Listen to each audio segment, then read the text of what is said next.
Welcome to today's planning meeting, everyone. I'm Councillor Linda Brockbank. I'm Chair of the Planning Committee, and this meeting is being streamed live on YouTube for later viewing. Can I remind members, please, would you use your virtual hand when you want to speak, whether or not it's part of the debate? Can you also let me know if you intend leaving the meeting before it ends, so that Democratic Services can make a note of the time? And the same also applies if you arrive late. So before we begin, some introductions. We have Alex Strickland this afternoon, who's our legal advisor. Good afternoon, Alex.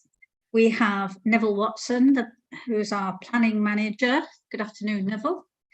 And we have Vicky Davies, who's our Democratic Services Officer, who will be keeping us on the straight and narrow and taking all the notes and doing everything else as well. Thank you very much, Vicky. And we have Hannah, who is our Democratic Services Officer, who's administering the YouTube. And so there's no late information today. So we'll go straight on to the agenda.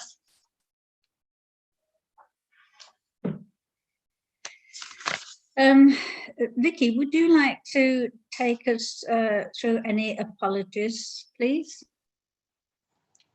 Yes, Chair. We've apologies from Councillor Heseltine, and Councillor Soloway is acting as substitute. And I understand Councillor Handley may be late joining the meeting. And at this point, can I just do a quick roll call of members present, if that's okay? So I just call your name out. If you can just say that you're present, please. Chairman. Present. Councillor Brown. Here. Councillor Liss. Present. Councillor Morell. Present. Councillor Place. Here. Councillor Pringle. Present. Councillor Rose. Present. Councillor Shuttleworth. Here. Councillor Sutcliffe. No, not yet. Councillor Welsh. No. And Councillor Soloway. Yeah. Thank you. So I can't see that Councillor Handley's joined us yet. So okay, that completes that section. Thank you, Chair. Thank you very much. We will continue anyway. We'll have a few things to get through before we get to the schedule of applications anyway. So we have confirmation of minutes, and we need to have a vote on that, please. The minutes were circulated with the agenda. Can I have a proposer and a seconder, please? I'll propose, Chairman. Thank you very much, Councillor Liss. And do we have a seconder? Oh, I think Councillor Brown picked you to the post, Councillor Morell. No problem. Could we all vote, please? All those in favour, just raise your actual hand is fine. And that is unanimous. I'm going to make a record of that because I can see that Ms Davies is on the phone. So sorry, Chair, that was just Councillor Sutcliffe. He's just having a few difficulties getting in, so he's just going to try again now. Okay, thank you. Sorry, apologies for that. Okay. No, that's absolutely fine.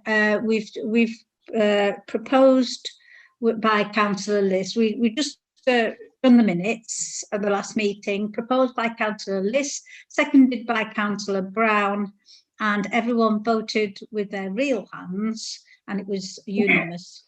Okay. In favour. Thank you. Okay, do I get the job? You do.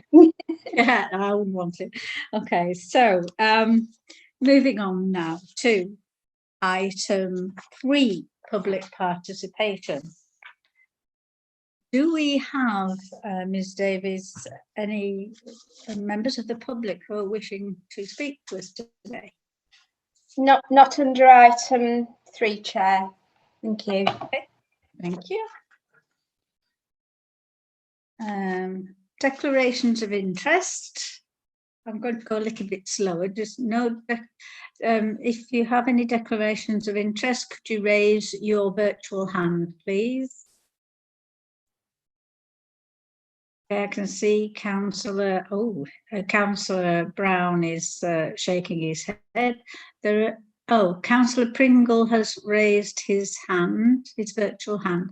Councillor Pringle, this is, could you state which application it is on today's schedule and the type of interest that you're declaring, whether it's an Appendix A or an Appendix B, please? It is the Kildwick application, and I believe that the landlord of the pub is known to me quite well.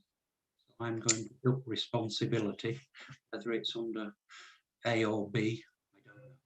But thank you. Okay, thank you. Mr. Strickland, does he need to declare whether it's an Appendix A or an Appendix B? And if he does, do you want to help him out with that? Yeah, Chair, I think the thing just to clarify is whether Councillor Pringle is intending to withdraw from the item.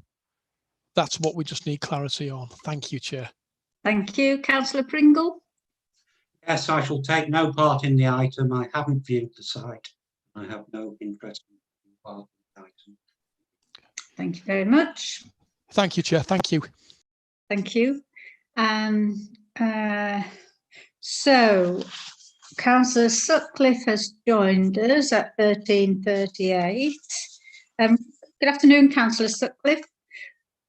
At first, because it was a letter O, in actual fact, Vicky told me it was a number O. So yes, I'm here now. Thank you. Well done.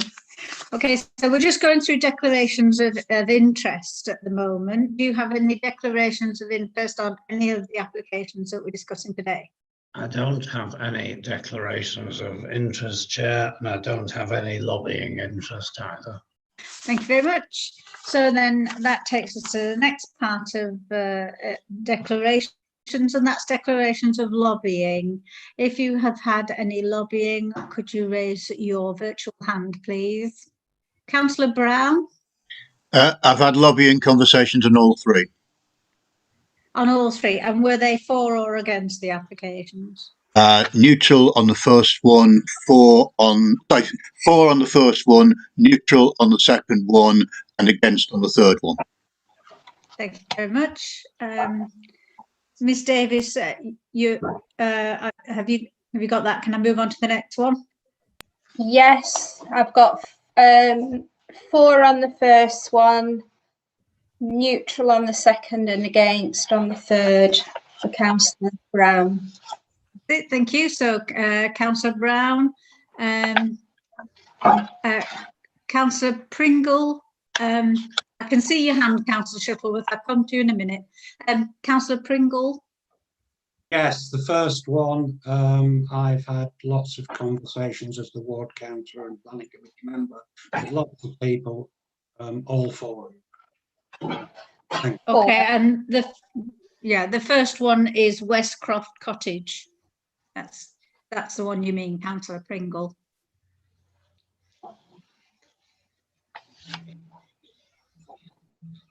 Okay, right. Councillor Shuttleworth. Thank you, Chairman. Are we including lobbying or encouragement, should I say, from other members of this committee? We had this the last meeting, didn't we? I can't remember. Let's just. I think it. I'm going to check with Mr. Strickland. I don't want to duplicate what he's going to say. Mr. Strickland, could you just clarify that for us, please? Yeah, thank you. I think at the last meeting, from memory, there was a question about correspondence that had gone between members and officers and whether that was lobbying. And I think the position on that was that wasn't lobbying, because it was clarification of the position that officers were taking in the report. I think what I would say on this is that members need to look at everything with an open mind and look at it on the merits. I think that's the way forward with this, Chair. Thank you. Okay, thank you very much for that. Are you okay with that, Councillor Shuttleworth? Yes, no, I'm content. I shall approach matters with an open mind. Thank you. Good afternoon, Councillor Handley.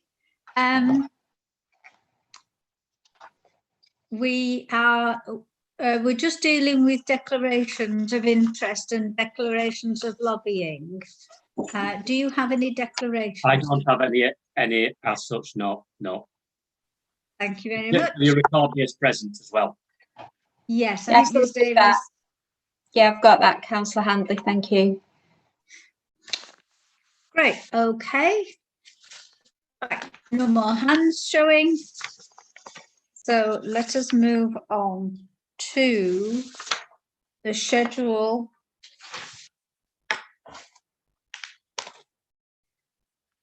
And we have the first item is 2020 stroke 21829 stroke MMA. The applicant is Mr. and Mrs. Bird, and the site address is Westcroft Cottage, West Road, Carlton. Mr. Watson, the planning manager, will be taking or giving all the presentations today. So I will hand over now to Mr. Watson for the presentation.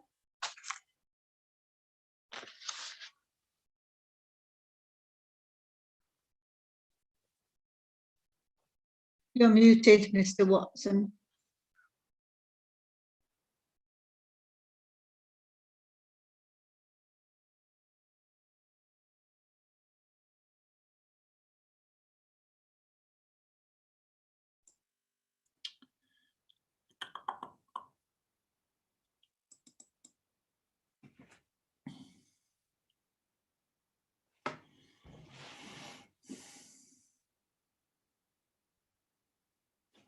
Sorry, Chairman, the PowerPoint's taking some time to load.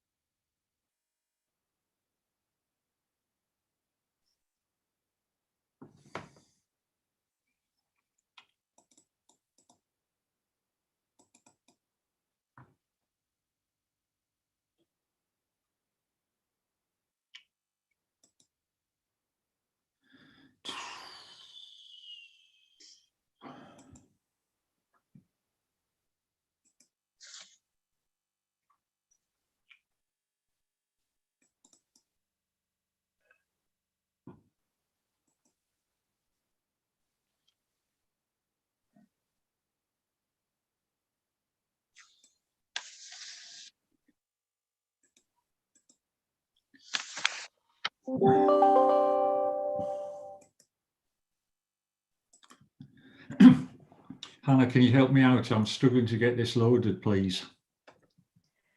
Yeah, what can I do? You've got the share screen.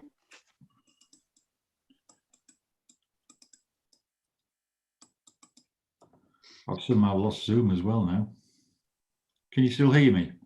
We can still see and hear you. Right, I can't see myself. Oh no.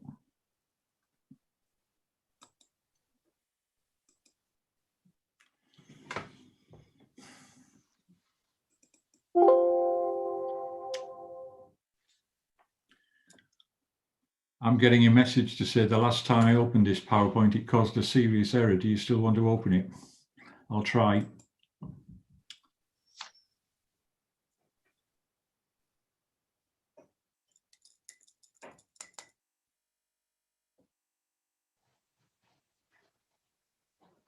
Hannah, the PowerPoint is in our committee folder under presentations with the date of today's meeting. So I don't know whether that would be an option if you manage to open it from there. Yeah, of course. I'll have a look now. The Neville. Yeah, okay.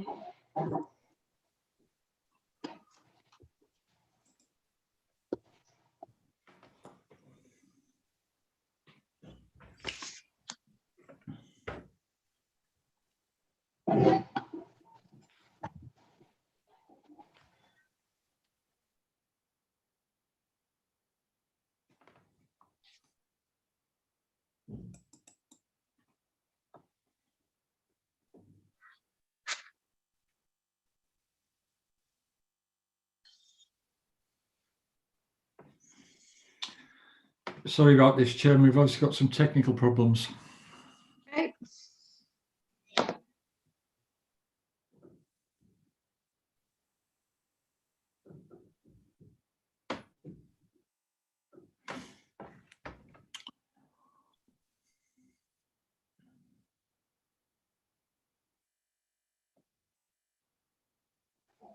Can you find it, Hannah? Is it? Yeah, I found it. I'm just opening it now, but it seems to be taking a while. Yeah, there's two versions. There's a PDF and then there's the PowerPoint one, which I think is the one that you want. Now, but it seems right. to be taking a while. Okay, thank you.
It just looks like it's trying to open, but it's stuck at 12% loaded at the moment.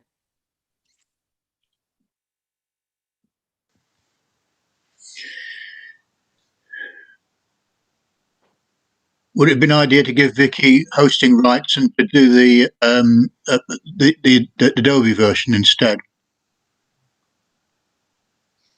Hannah can access that, Councillor Brown. We could try that one.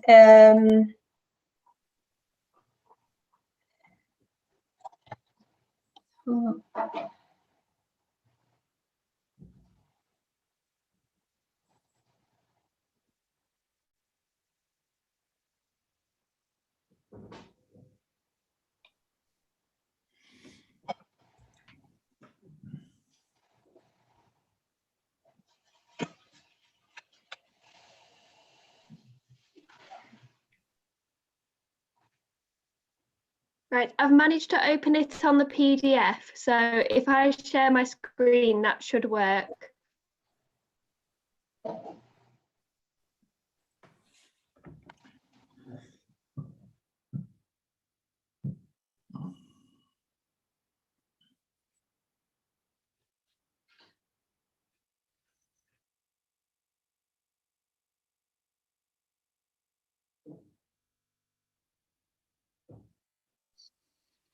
Yeah, we can see that, Hannah. Well, I can see it. Yeah, people are putting their Yes, I've got that. thumbs up. Well done, Yeah. Hannah. I can see, yes. Thank you very much. Right, excellent. Neville. As I've got no control over this, I'm going to have to ask. I've got the slideshow in front of me, but I'm taking it obviously off my laptop. And I don't know what the problem was. So I'm going to have to ask you to move through the screens as I move them on at this end. Right. So the application is for minor material amendments. The record, I can see it as well. Thank you. Good. This is an application for minor material amendments to a scheme that's already been approved to allow a roof terrace and external staircase. If you can move on to the next screen, please. Sound like the Prime Minister. Right, this is the site location plan, which is on the western edge of the village. Effectively, the Wend, which is in the centre of the screen, is the edge of the conservation area, and the properties immediately to the west of the Wend are outside the conservation area. You'll see from this screen that the application site is edge red. There is a detached property to the north and a bungalow to the west. And there is a triple garage between Westcroft Cottage and West Garth, of which one garage is attached to, or it forms part of the ownership of number one. And you'll see from that plan that the blue edged property is also in the applicant's ownership. If you can move on to the next screen, please. So this is the application property. The photograph on the left-hand side is the north elevation, and you'll see where there is a break in the ridge line or eaves line on that photograph is that the adjoining property, number 2, is the dropped version on the left-hand side of that photograph. So that's the north elevation. The photograph on the right-hand side is the south elevation, where it is proposed to erect the extensions. Can we move on to the next slide, please? So this is the approved scheme, and the important thing to note is that originally the application was submitted with, on the left-hand side, where you've got the patio doors with windows above and 2 windows on the left and right-hand side. That was originally submitted as an application with a flat-roofed extension with a balcony, effectively. So that at that point in time, officers felt that that was an inappropriate form of development. So what you have in front of you on the screen at the moment is the amended scheme that the applicants amended in discussion with the case officer to actually put a monopitched extension, which is the left-hand side of that screen as you look at it now. And that is now the approved scheme and could be implemented at any stage in the future. If you can move on to the next screen, please. You'll see from that what the applicant has done is effectively gone back almost to the position that we advised was unacceptable in the determination of the previously approved, or the screen that you've just seen. The difference was it was intended to put a flat roof on the right-hand side. So what they've done is they've left the monopitched roof, but they've gone back to effectively the scheme element that we felt was unacceptable and got the applicant to amend the scheme. The concern is that it is viewed to be overtly domestic in character, and the proposed amendments would contrast significantly with the traditional agricultural character of the appeal property. Can we move on to the next screen, please? So that's the accommodation ground floor plan showing a dining room extension and a sunroom, and that is what has been approved. So you're looking at the proposed ground floor plan and the dining room. It provides the same accommodation that has already been approved. The difference is that the applicants want to put effectively a first floor balcony accessed from the bedroom onto the top of that sunroom. Move on to the next slide, please. So you'll see from that the proposal is to create a roof terrace above the sunroom, but the accommodation is provided is the same, except that what you're creating is an external living space. The photograph on the left-hand side is a view from the Wend, looking across. So the property on the right-hand side, as you look at it with the wrought iron gate, is number 2, and the applicant. So could the slide be moved on one? Sorry, it should be titled privacy.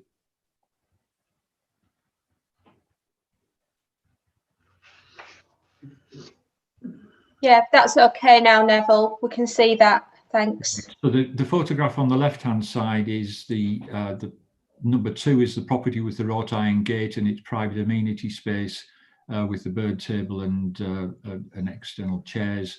There's a boundary wall in between the application site and the adjoining property, which is in the applicant's ownership.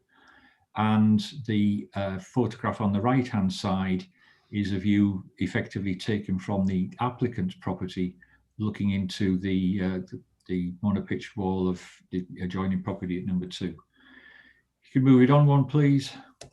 Oh, sorry, that's the end of the show.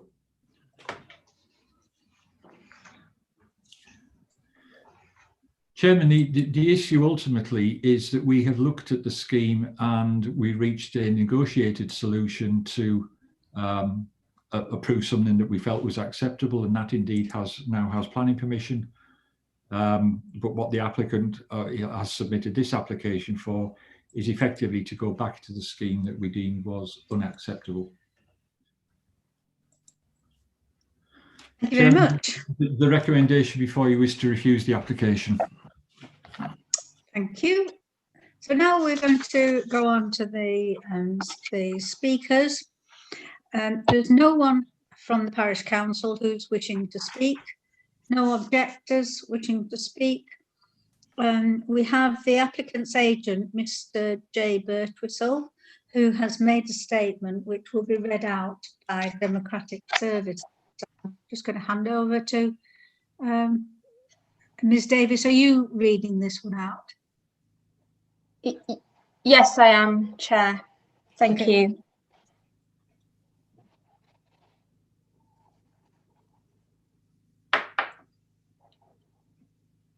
Right, this is the representations from Mr. John Birtwistle. We are disappointed with the planning officer's assessment that the committee do not need to make a site visit. The parish council were invited to view the site and comment on the proposals, whereas they had objected to the original scheme. Having now visited the site, their opinion was favourable and they could see no reason why the amended scheme should not be approved. For the committee's information, a photograph is attached with this email, and members, that was already circulated to you in advance of today's meeting. The applicant took this from the top of a step ladder positioned at the location of the proposed roof terrace level and shows the view across the rear garden. I also wish to raise the following points. 1, the property is not within the conservation area. However, all materials proposed are traditional to the locality. 2, the purpose of the roof terrace is to provide a sitting out area which will enable the applicants to enjoy the sun for longer. The rear garden of the property enjoys limited sunshine in the summer months, as it is largely shaded by the screening trees around the boundary. 3, the adjoining property, number 2 Westcroft Cottage, is also in the applicant's ownership. Additionally, it will not be possible to see from the roof terrace into any habitable room windows of the adjoining property.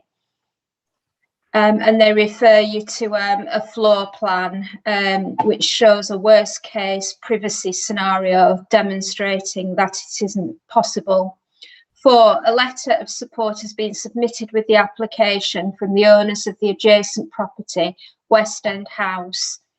5, there have been no letters of objection from any of the neighbours. 6, the proposed roof terrace cannot be seen from the rear of Sunnybank or from the Wend, as there is an existing screen of conifer trees within the boundary. Similarly, these trees prevent the applicants from overlooking neighbouring properties. 7, the proposed terrace level will only be 2,100 millimetres above the rear garden level. and 1350 millimetres above the drive stroke upper garden level due to the existing ground levels which remain the same, i.e. the extension is set below garden level. 8. The sunroom will create additional space for future-proofing the property for the probable arrival of an elderly relative. 9. There are at least 2 other roof terraces in the village of Carlton, one of which was built by the applicant approximately 16 years ago within the conservation area and overlooking more than 30 properties. I wish to thank the committee for considering the above points and trust that they have provided them with some clarity in coming to their decision. Yours sincerely, John Birtwistle. And that concludes the statement, Chair. Thank you. Thank you very much. The ward councillor is Councillor Pringle. Councillor Pringle, do you wish to speak as ward councillor? May I speak all at once, please, as councillor and as ward councillor and planning committee member? Get it all over within one. Okay, right. Just okay. I'll come back to you then. So we've heard the officer's presentation. We have the application is recommended for refusal. I listened to the presentation, and I'd like to propose from the chair that we follow officer's recommendation of refusal. My reasons for this is not only the overlooking, but also that it's a barn conversion, and barns don't have terraces. Certainly not sun terraces, but they don't have terraces, and so it's out of keeping for a traditional barn, in my opinion. As far as the overlooking is concerned, and the adjacent property being in the applicant's ownership, the officer has addressed this in their report, and said that part of the planning consideration is for future ownership, regardless of who the owner is at the moment. There was a reference from in the presentation from the applicant's agent. There was a reference to the parish council had been invited to view the site and comment on the proposals, and yet the parish council the parish council have not re-commented to Craven District Council. There's nothing on the website that I'm looking at now. There's the officer's report still stands, in my opinion, and that under item 5.1, parish town council comments. Carlton Parish Council comment received the 26th of the 8th 2020. The Carlton and Craven Parish Council have no comments to make in respect to this planning application's minor material amendments. And it does say that, and I have checked, and the full comment is on the website. So I'm proposing officer's recommendation of refusal. Do I have a seconder? I'll second those, Chairman. Thank you very much, Councillor Liss. Okay, so we now move on to the debate. Councillor Pringle, as ward member, I'll come to you first. Thank you, Madam Chair. That all came as a bit of a surprise. Well, I'm just conscious, you know, that in the past we've taken an awful long time over things, so I just thought, right, I shall be positive and move things on. Excellent. Before I start, can I just have a quick show of hands? Who's actually seen the site? Perfect, thank you. This officer's given us 2 or 3 reports in Carlton in the last 3 months that I've had chance to call in, and on the other occasions I've written back, I've said I've seen the site, I've looked at everything, and I'm really happy with what the job you've done. On this occasion, I actually think he may have made a mistake. Officers are allowed to make mistakes, and that's why I've called it before this committee. I do have a couple of problems with what's happened. The first problem I have is no early engagement. We all want early engagement. It's part of the peer review. I've tried, but there's been none. The second problem I have has just manifested itself in the officer's report. The report that you've got today is wholly different to the report that I was given at the call-ins. I find that unreasonable behaviour. The officers have changed the report from what they showed me to what they showed you. And it's changed in a couple of respects. Basically, they've added more details to the reasons for refusal. But the main thing that they've done is they've tried to make this applicant out to be a bad person. Because what they've basically said is, we've already told him that we don't like this scheme. We've approved a substantially similar scheme, and now he's coming back to get the change that we told him we didn't like. The history of this case is 1000% irrelevant. What we have to do is to look at the case before us today. So forget the history, forget why we've got to where we are today. We've just had a peer review that was quite damning, and we've all promised that we're going to learn lessons from it. There's some massive lessons to be learned from what went on at New Lathe Barn. We haven't yet. Councillor Pringle, we're not discussing any other applications. I'm afraid I can't let you do that. Can you just move on, please? I understand where you're going, but if you can leave out New Lathe Barn, please. We are in danger of making the same mistakes that have cost this council, according to the Craven Herald, tens of thousands of pounds by looking at the history of the case and by determining an application without even looking at it. Think about those things. I won't talk about New Lathe, but I think I should be able to, because I'm here to try and save this council money. Let's look Chair, I am sorry to interrupt. My apologies. Can I just please urge the member to focus on the application in front of him? And whilst I've got the floor, can I just make the point also that the officer's report is not critical of the applicant, and that was never the intention, and that is just to make that clear to members. Thank you, Chair. I apologise for interrupting. Thank you. Thank you very much, Mr. Strickland. Yeah, Mr. Pringle, sorry, Councillor Pringle. The officer's report, you say, is different to the one that you saw when you called it in. That's quite usual.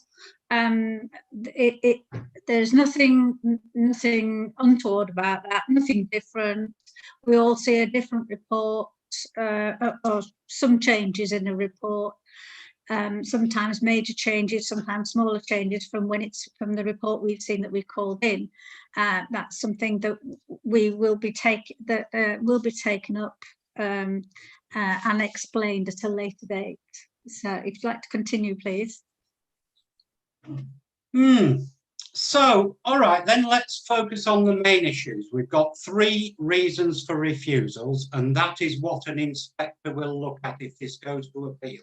So let's look at those 3 reasons. First one, we say it's ugly. That's basically what we're saying. We don't want a balcony.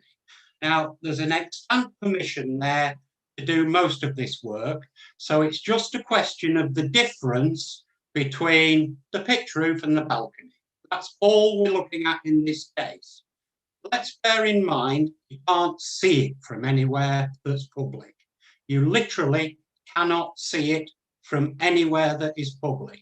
That's a major material consideration, that you can't see it. The second reason we're going to turn it down is because it spoils the conservation area. It's not in the conservation area, and you can't really see it from the conservation area. So how it can spoil the conservation area, how that reason can stand up, is beyond me. The third and final reason we're going to turn it down is because of overlooking issues. But you know what? There aren't any overlooking issues. We've got some pictures in the officer's report that say, basically, if you stand on this balcony, you can look left and the applicant owns that property.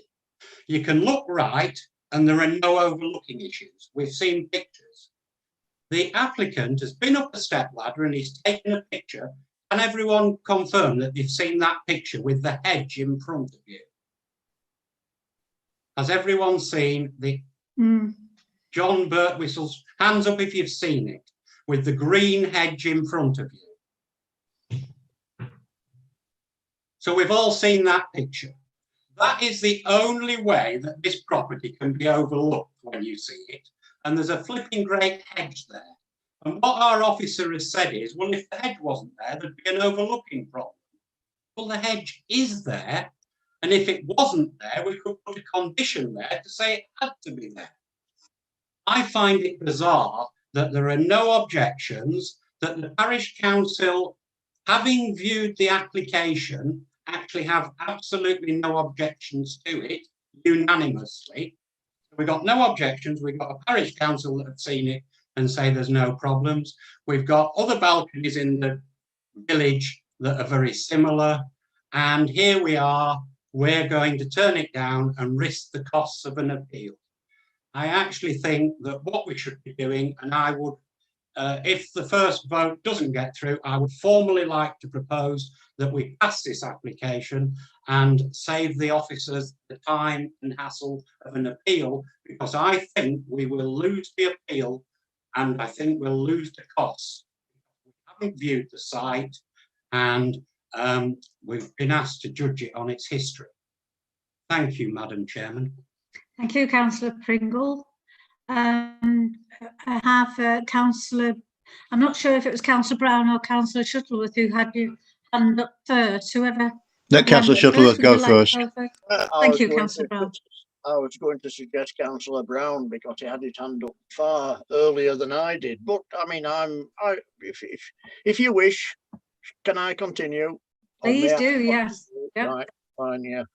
To put it briefly, I find that paragraphs 9.13 and 9.14 of our officer's report crystallise the whole issue here. And I've got to say that on balance, I agree with those opinions rather than those expressed by my colleague, Councillor Pringle. That's basically my opinion. And I fully support refusal in line with officer's recommendations. Thank you for that, Councillor Shuttleworth. Councillor Brown. Yeah, I read through this with some care, and then I took a visit to the site, and I've been in the garden and looked at it physically, and spoke with the applicant just briefly to get the permission to look at that. And I think the officers have some good points to make and are absolutely right to try and defend the two issues of conservation area and traditional look and the avoidance of overlooking. And before I went in the garden, I agreed largely with the officer's opinion because I felt that it's not a good thing to turn a barn into an overtly domestic building, and it's not a good thing to overlook the neighbours. When I actually went in, I realised that the bit of the barn which is visible by anybody passing the road retains its barn-like appearance and has no change to it whatsoever in this application. It's actually round the back in a garden that virtually the only people who can see are the applicant and the people opposite, all of whom seem happy with the development. And from what I could see, all the traditional barn features of the development had actually already been lost, and there was nothing really to be gained by preserving the rear wall. And it seemed to me a perfectly reasonable thing to do. So then I tried to consider the overlooking issues. And obviously, the officer is very right to say that if you're looking from a roof terrace down on an opposite property, You can't just assume that Leylandii bushes are going to stay there forever, and it might be an issue. We have no objection from that neighbour. The distances are not close, and the angles are not such that, in my view, it's overtly overlooking. So I came to the view that the officer had raised very legitimate issues, but that there was no damage whatsoever to the conservation area in changing the appearance of the barn at the back when nobody else could see it. The overlooking issues were not close, and because of, well, at the moment they are completely screened by the Leylandii, and even if the Leylandii goes, we have no concern expressed by the neighbour, and they're not particularly close. So my inclination is to vote against officer's recommendation and for rejection, because I think I am worried that it won't hold up, and I'm also worried that those issues are not really as strong as they appear to be when you just read the papers. You need to look at the site to make a decision. And I would say to some, it's so difficult at the moment, we can't visit sites, because I honestly think if we'd all stood in the garden, you'd have a different view to what you would have if you read the papers. Thank you very much, Councillor Brown. Yes, well, I'll be coming to site visits in under item 6, very briefly under item 6, at the end of the meeting. There are no more hands raised, so I'm going to go to Councillor Morell. Thank you, Chairman. Yeah, this is an interesting one for several reasons. But if I could just refer to the report, the officer's report under Design and Heritage LP ENV3, which says development should respond to the context and respect the form of existing and surrounding buildings, including use of high quality materials. Well, I've no doubt that the quality of the materials that would be used here if this development went ahead would be high quality. No reason to doubt that from what I've read and what I've seen and what I've heard. Regards the context and respect of the form of existing and surrounding buildings, well, we've heard that there are other balconies such as this in the conservation area. This isn't in the conservation area. So I don't see any reason to doubt that this complies with LP ENV3, and yet that's given us a reason for turning it down. I'll move on. Paragraph 124 of the MPPF is also stressed as a reason for turning this down. That states that creation of high quality buildings and places is fundamental to what the planning and development process should achieve. Again, I see nothing to conflict with that in what's been proposed, absolutely nothing. And yet that's given us a reason for turning it down. I'll move on. LP ENV2 asserts that Craven's historic environment will be conserved and where appropriate, enhance supporting proposals that would preserve or enhance the character or appearance of a conservation area. That's given us a reason for turning it down. It's not in a conservation area. NPPF 184, heritage assets should be preserved. I see again no reason that this should conflict with that. 72(1) of the LBCA Act 1990, duty to pay special attention to the desirability of preserving or enhancing the character and appearance of a conservation area. It's not in a conservation area, yet that's given us a reason for turning it down. So, you know, I'm struggling here, I really am, to see why we should be turning this down. And I do think that we would struggle if this went to appeal. And I do worry that this could end up costing this council a considerable amount of money if it went to appeal. Thank you. Thank you very much, Councillor Morell.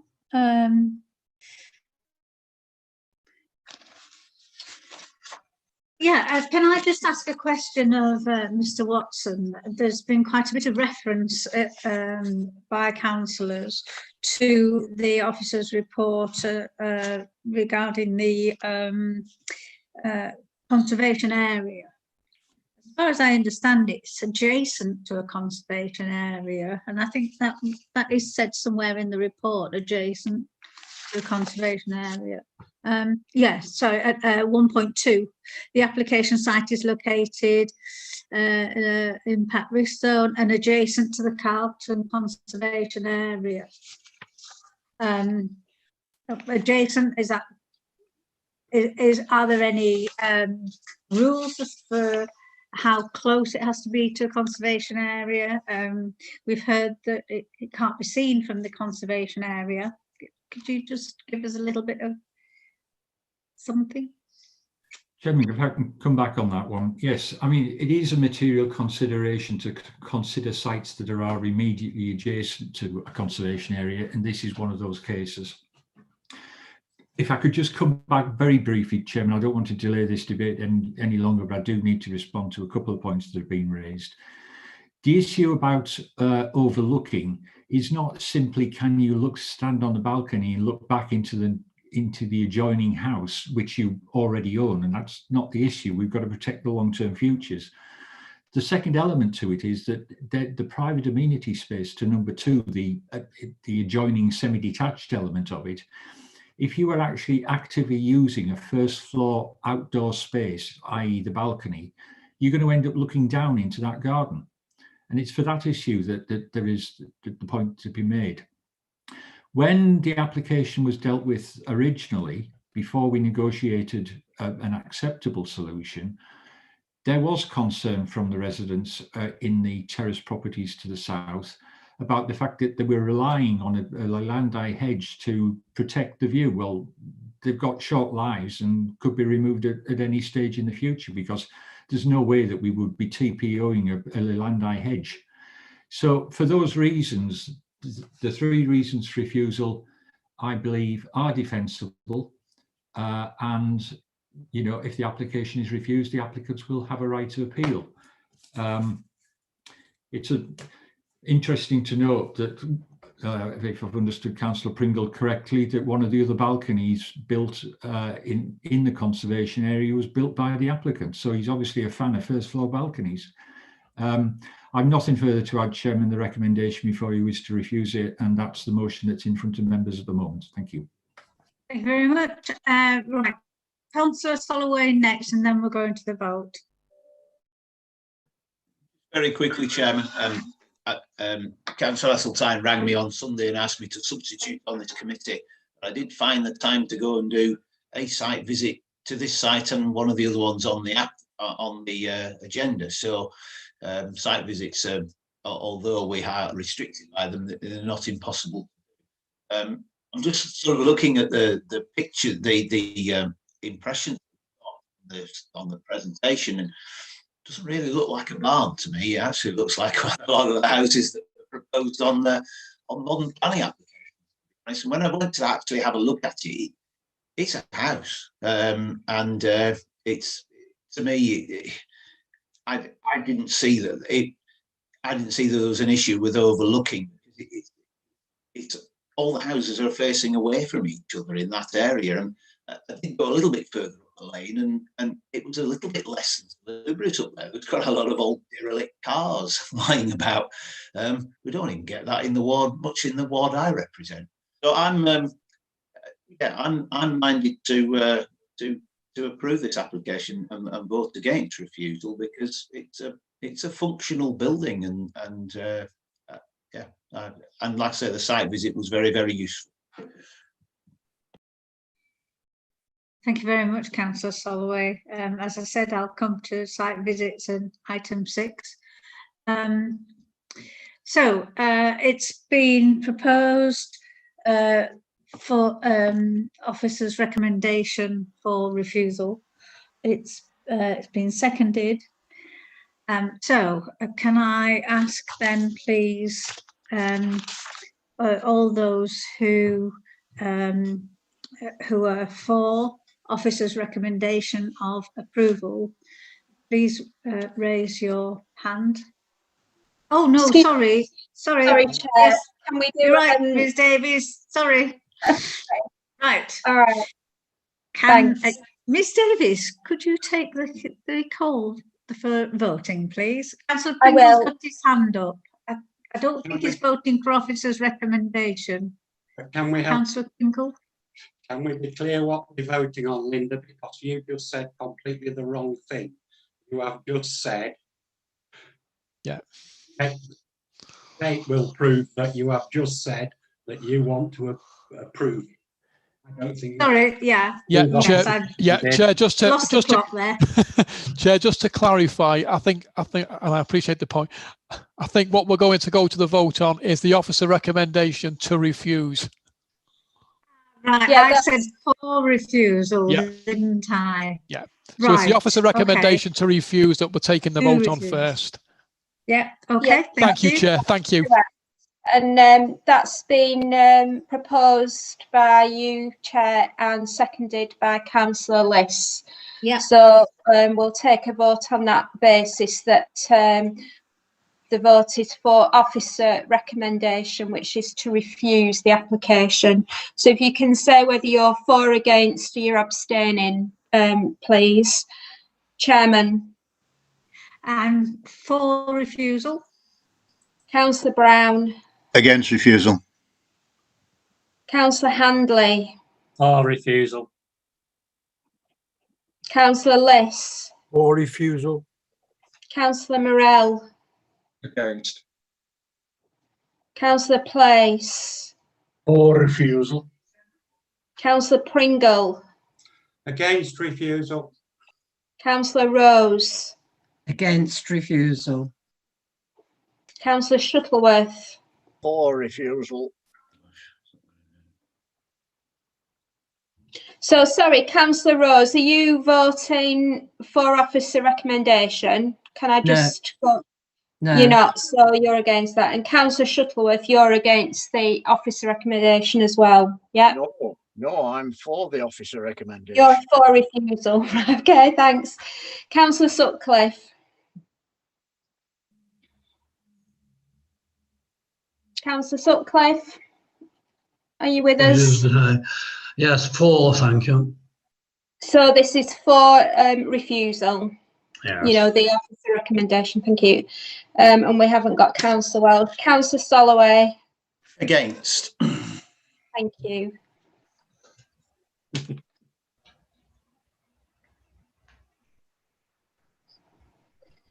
That is 6 for the officer recommendation to refuse the application and 5 against. Thank you, Chair. Yeah, thank you very much for that. So, Ms Davies, that application then has been refused, is that correct? That's correct, Chair. Thank you. Thank you very much. Right, so we'll reorganise our papers and move on to the next application, or reorganise our screens in.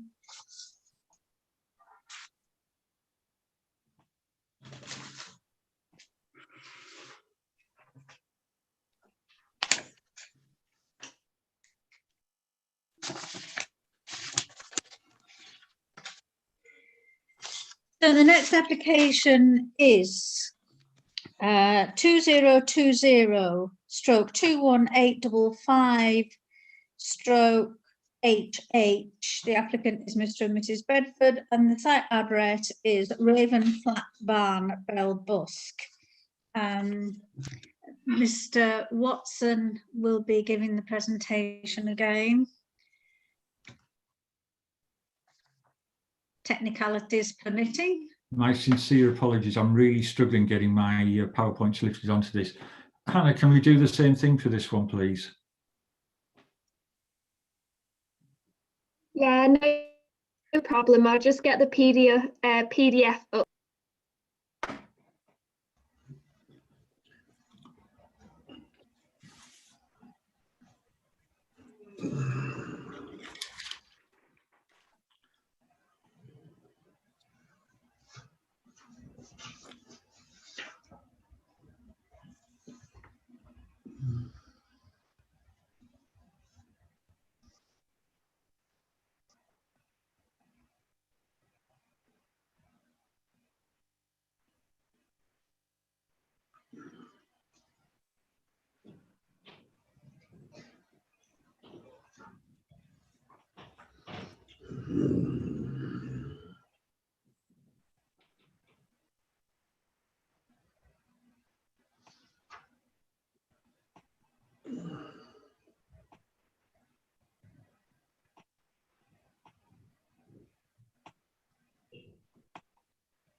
I can see that.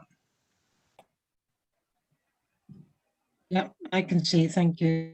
Yep, me too. Right, good to go. Yep, thank you. Yeah, I can see it as well. Thank you. Okay. Right, this is an application at Raven Flat Barn at Belbusk, and the proposal is for two elements. One is an additional single garage, and the second element is effectively a glass cover over the therapy pool. Can you move on to the next slide, please?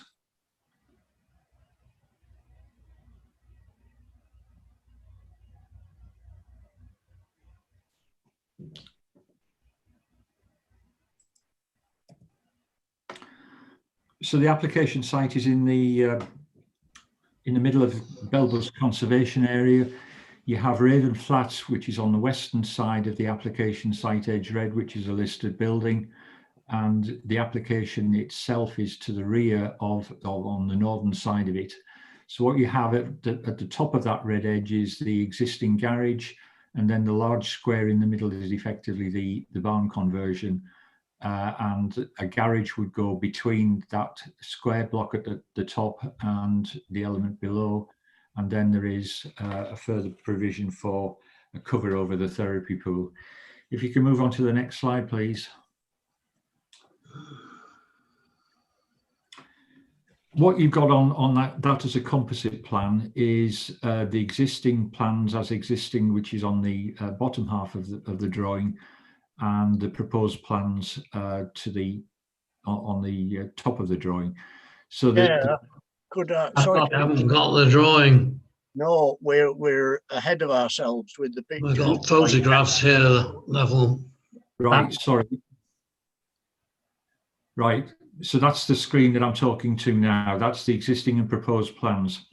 So the proposed plans are on the top half of that drawing, and the existing plans are on the bottom half of the drawing. And you'll see on plans as existing, there is a garage on the right-hand side, and then there is a slightly strange shaped rear garden area, walled off area immediately behind the house. The proposal is to put a cover over the therapy pool, which has been is on site or has been on site immediately to the right, and that will then end up with a second single garage to the left-hand side of the existing garage. If you can move on to the next slide, please. That's a view stood in with the existing garage on the left-hand side and a range of rather tired-looking outbuildings to the rear of the site, which is not part of the application site. If you can move on to the next slide, please. So that's the rear of the existing dwelling. And what you see on the right-hand side is what's referred to as a therapy pool, which is effectively about a metre, 1.2 metres high. So the intention is to put an extension over the top of that, which has variously been described by the applicant as an orangery, but effectively it's just to provide a glazed cover over that therapy pool, which would potentially allow it to be used 365 days a year rather than having limited usage as an open external pool area. You can move on to the next slide, please. That's just another view of the pool, and what you have in the background is Raven Flat, the listed building in the background. So there's very restricted and limited views between the adjoining residential property and the application site. You can move on to the next slide, please. That's just another view. So what you're looking at now, where the hose pipe is curled up on the gravel, that's where the garage would go, which is obviously some distance from adjoining properties. That's simply another view of the screening that is to the rear of the adjoining one. So that photograph's been taken effectively on the site of the garage. Next slide, please.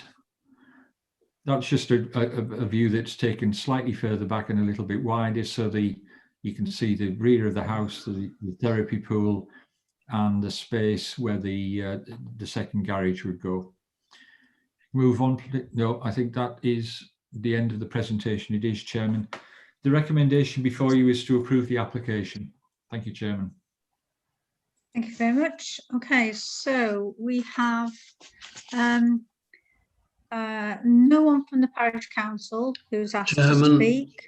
Chairman, Yes. as a member of the parish council, I do have authority from the chairman to speak, but I would propose not to prolong the debate by speaking, but I will speak, if I may, as both ward representative, and then in turn, when the planning debate commences, I'll speak then. I'll come to that in a minute then. So we have no one from the objectors. We have Mrs. Sharon Bedford, who is the applicant. Is that correct, Ms. Davis?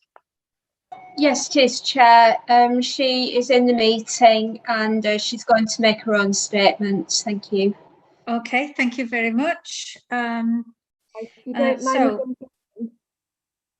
mind, I've had an email from Mrs. Bedford to say that she's struggling with her internet. Oh no. If Vicky wouldn't mind, could she read out the representation for her? Right. Yeah. Yes, that's fine. I have got those. I'll just have to get them up onto the system, but I won't be a moment. Okay.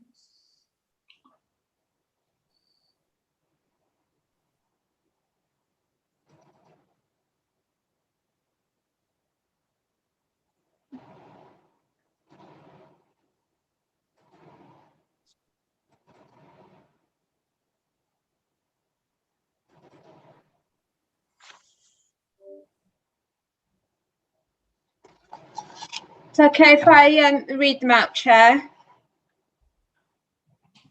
Yes, please, yes. Okay. Our application, I'll just time it actually. If I'll just put my timer on, if that's okay. Yep. Won't be a minute. No, that's fine. We need to be fair to everybody.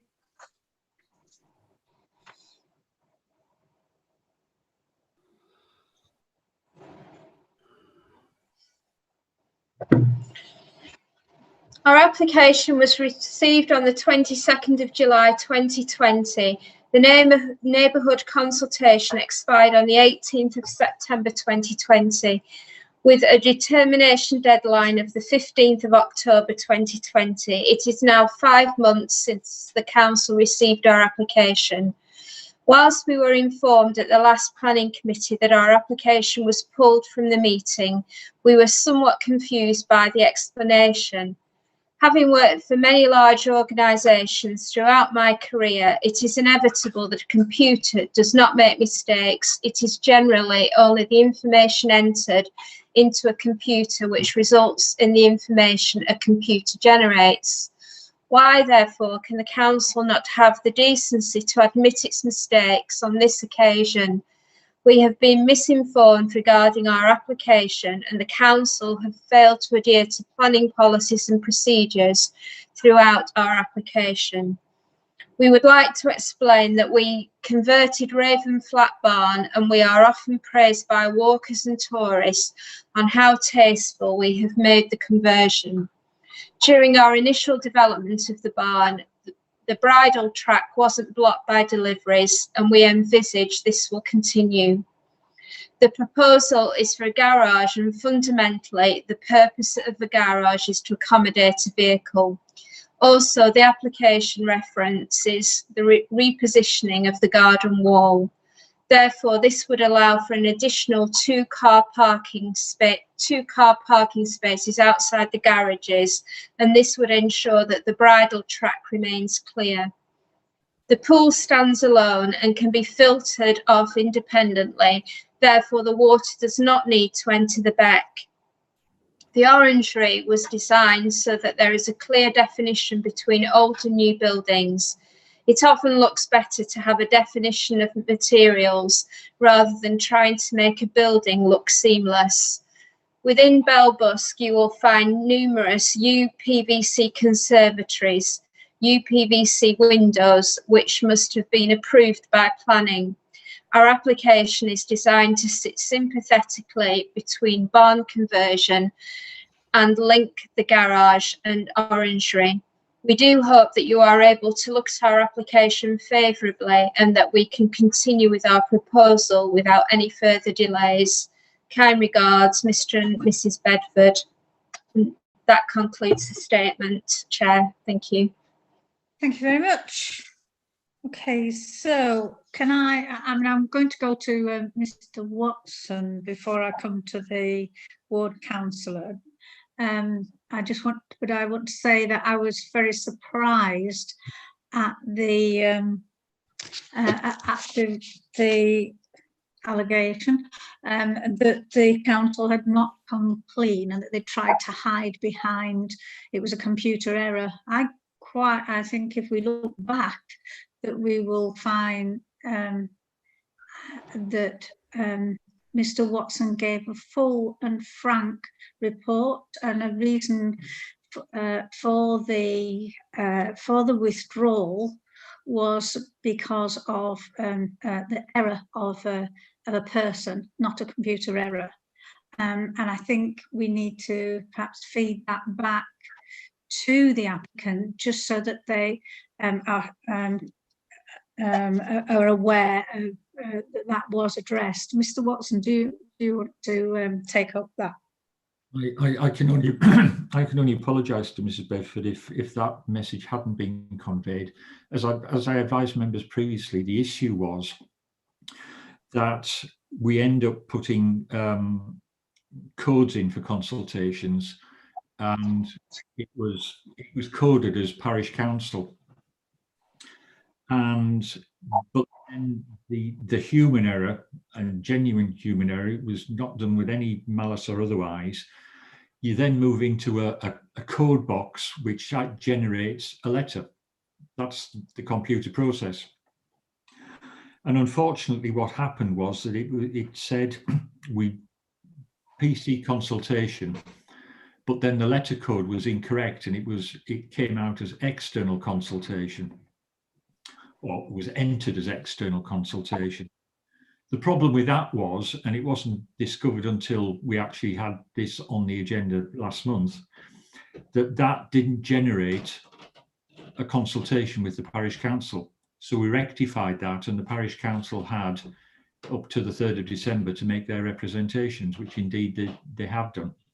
And that's the background. So it was a human error in the input of data into the computer.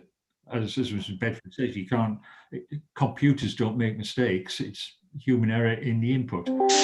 What effectively has happened is that we've now got an application before the members with the parish council consultation, and the recommendation is to approve, Chairman. Thank you. Thank you very much, Mr. Watson, for that. If the applicant wants a written reply, Mr. Watson, to the explanation, would that be possible? I'll certainly do that, Chairman. Thank you. So we move on now to the ward councillor, Councillor Sutcliffe. Thank you, Chairman. Can you see me, by the way, because I can't? Yes. Right, okay. I'll say thank you to Mr. Watson for that explanation, because of course the parish council was at the receiving end of the problem as well, and I will relay that message back to members of the parish council. Councillor Sutcliffe, I'm sorry to interrupt, but if the parish council wants a written response, as well as the applicant wants a written response, then no. Mr. Watson has offered to do that. Thank you for the offer, Chairman. I don't think we need to go down the formal route. The parish council is quite happy now, so it's history. We are where we are today, and we'll proceed on that basis if that's acceptable to yourself. Now, speaking as something's happened there. Speaking as the ward council, I did ask Mrs. Davis to circulate the parish council's response to the 2 objection letters to all members. because briefly, the parish council is not opposed to development on this site. Their only concern is the actual design of the extension that's proposed. And they said in the conservation area statement, the proposed development is completely alien to adjacent styles of architecture and seriously damages the ambience of the Grade 2 listed farmhouse. The tubular structure connecting the buildings of the pool looks more like a greenhouse than an orangery. Well, what determines the structure as an orangery, a conservatory or a greenhouse is perhaps a technical matter, but my concern is that in the absence of a site visit, this is another application where regrettably we could have done with a site visit if that had been permissible. The information we have got, photographic information, doesn't, in my opinion, really give the members the opportunity to understand the effect on the Raven Flat Farm development. So I won't say anything further at this point, Chairman. When we move to the debate, I will go into the matter more thoroughly. My predisposition is to follow the Parish Council's request to move refusal of the application, but we'll see how the debate unfolds. So thank you for the opportunity, but that's all I wish to say as ward representative. Okay, thank you very much, Councillor Sutcliffe. Right, we now move to the debate. I have Councillor Soloway had his hand up first, I think. Councillor Soloway, would you like to? Chairman, on a point of order, do I not have the right to speak first as a ward representative? You can. Yes, you do. I'm sorry, Councillor Soloway. My apologies. It's just that you didn't have your hand up, Councillor Sutcliffe. So so as long as Councillor Soloway is happy with that, and he's indicated that he is. Right. So I'm okay to proceed now, am I, Chair? Yes, thank you. Right. Referring to the photographic presentation, the concern which I have is that without exception, all the photographs have been taken from the east side of the site. Access been obtained, of course, from the public right of way.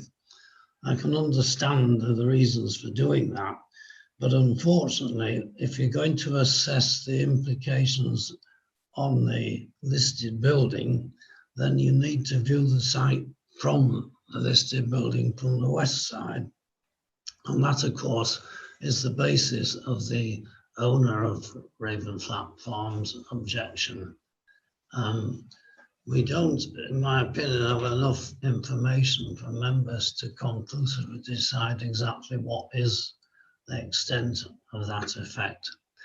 And referring now to the report, obviously the case officer has followed the NPPF recommendations, but on 3 occasions, he has referred to the implications on Raven Flat Farm having to be balanced with the benefit of the public benefit. Well, the only thing I would say there is I can't see there is any public benefit here. The only benefit here is surely to the application, to the applicants for the permission. So I won't go into it any further, Chairman, but moving on from the appearance of it into the area of the actual therapy pool, there is an objection from a retired engineer who is familiar with this type of tank and who incidentally owns most of the land roundabout. And in item 5 on that comment of his, he says pools need to be maintained regularly and filters regularly reverse flushed to clean them. The current sewage system in place aren't able to cope with the influx of water from regular maintenance of the filters and may impact on the environment as all septic tanks eventually drain into the watercourses. Now that isn't strictly true here because the applicant has informed us that the septic tank that they have in place doesn't drain, it is emptied and presumably contents are taken off site elsewhere. but in the event of maintenance being required on the therapy pool, it's difficult to see A, how they would dispose of the water, and B, how they could avoid it ending up in the Otterburn Beck at the back. Well, it's an unusual village, Balbus, because all the properties are on septic tanks and they all drain predominantly into the back at the back. So I think here we have some unanswered questions. I would stress that the parish council is not against development on the site. They'd be quite happy to see a different format of development. But on that basis, I would move refusal of the application at the present time, if any member is minded to second that. Thank you, Chair. Very much, Councillor Sutcliffe. Is anybody wanting to second Councillor Sutcliffe's proposal of refusal? Councillor Brown, are you? I'm going to jump straight to you. Are you're going to second? Okay. So it's been proposed and seconded for refusal.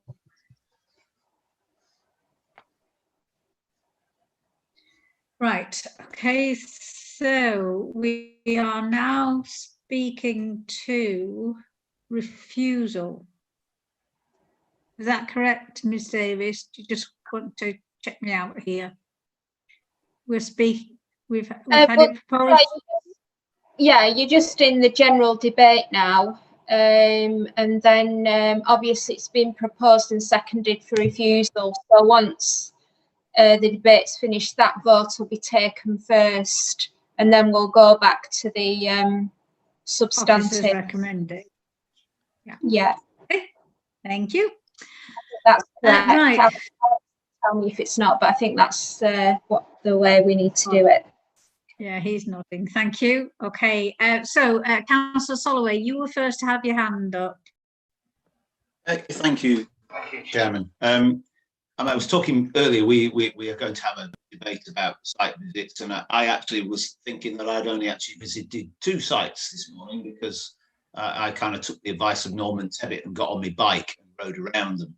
But actually, I visited this site before twice in the summer, because it's adjacent to a really nice bridleway that goes between Belbusk and Ayrton. And as long as it's not too muddy and you've got a bike with suitably shod, you can manage it, and it's absolutely beautiful. Councillor Sutcliffe sort of talked about the sort of not so much public benefit. Well, I can see a bit of public benefit from this, in the fact that it's not a footpath, it's a bridleway. And there is a bit of public benefit in the fact that they're creating some more parking spaces, which will stop that bridleway from being in danger of being blocked, because it is a very, very pleasant bridleway to use. And I've come across walkers and mountain bikers using it. It is pretty well used. So there is that public benefit to it. And it's kind of interesting, because we were having a debate about what constitutes a barn before, and actually, yes, these are barns. There are barns there, but there wasn't a barn in the previous application. Just sort of to put that there, that there is a public benefit to taking vehicles off right away, which is actually a bridleway rather than a footpath. Thank you, Councillor Soloway. Councillor Rose, were you next? I don't know if I was next, but if I may speak, that would be splendid. Thank you. Yep, that's fine. Go ahead. Thank you. Yes, interesting about what is a barn and what isn't a barn. I have to say, in the previous debate, I did think it was decidedly unbarn-like, and this one does appear to be rather more in keeping with what we understand to be a barn. So, point 1, I recognise this as a true barn with respect to visual impact. What does confuse me, there are 2 things. One, I wasn't sure what an orangery was. So in all good faith, I went to Google and checked out what an orangery was. And it does look rather smart. and the ones that were on some site or other that I found looked very impressive, very tidy, very sympathetic in their various designs. So I thought, well, okay, if this is going to be sympathetic to the original building, the barn, an orangery might look all right. And then I read a bit further and somebody made a comment about an orangery wouldn't work and a lean-to would look better because barns normally have lean-tos. So I'm a bit torn between something that fits in because it's almost an imitation of the real thing, or something that's very different, making a statement. And I think there is room for this in design generally, rather than having something pretending to be the real thing, go to the other side of the coin and have something completely different. So I'm thinking a good design will be enhance the overall development. The other thing that confuses me is what is a therapy pool and who uses it? I gather that children are using it. It's just a question I have in my mind. I don't quite understand what this pool is. You can't see terribly clearly from the photograph the actual size of it. However, that's something that just puzzles me. It also, thirdly, in my mind, looks as though the overall development would tidy up that area at the side of the house. And if it is making more parking space available, and obviously another garage, that can be nothing but a good thing.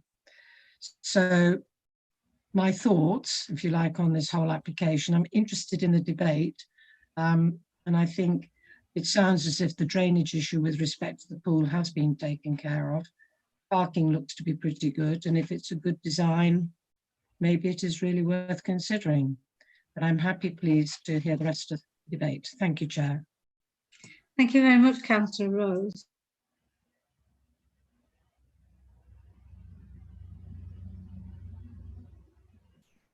Councillor Shuttleworth, were you next? No idea, Chair, but unless anyone strongly objects, I'm happy to speak now. Oh, Councillor Brown's letting you go again. Always very kind. He is. Yes, thank you. you. Go for it. Yeah, please go ahead. Go ahead. Yeah.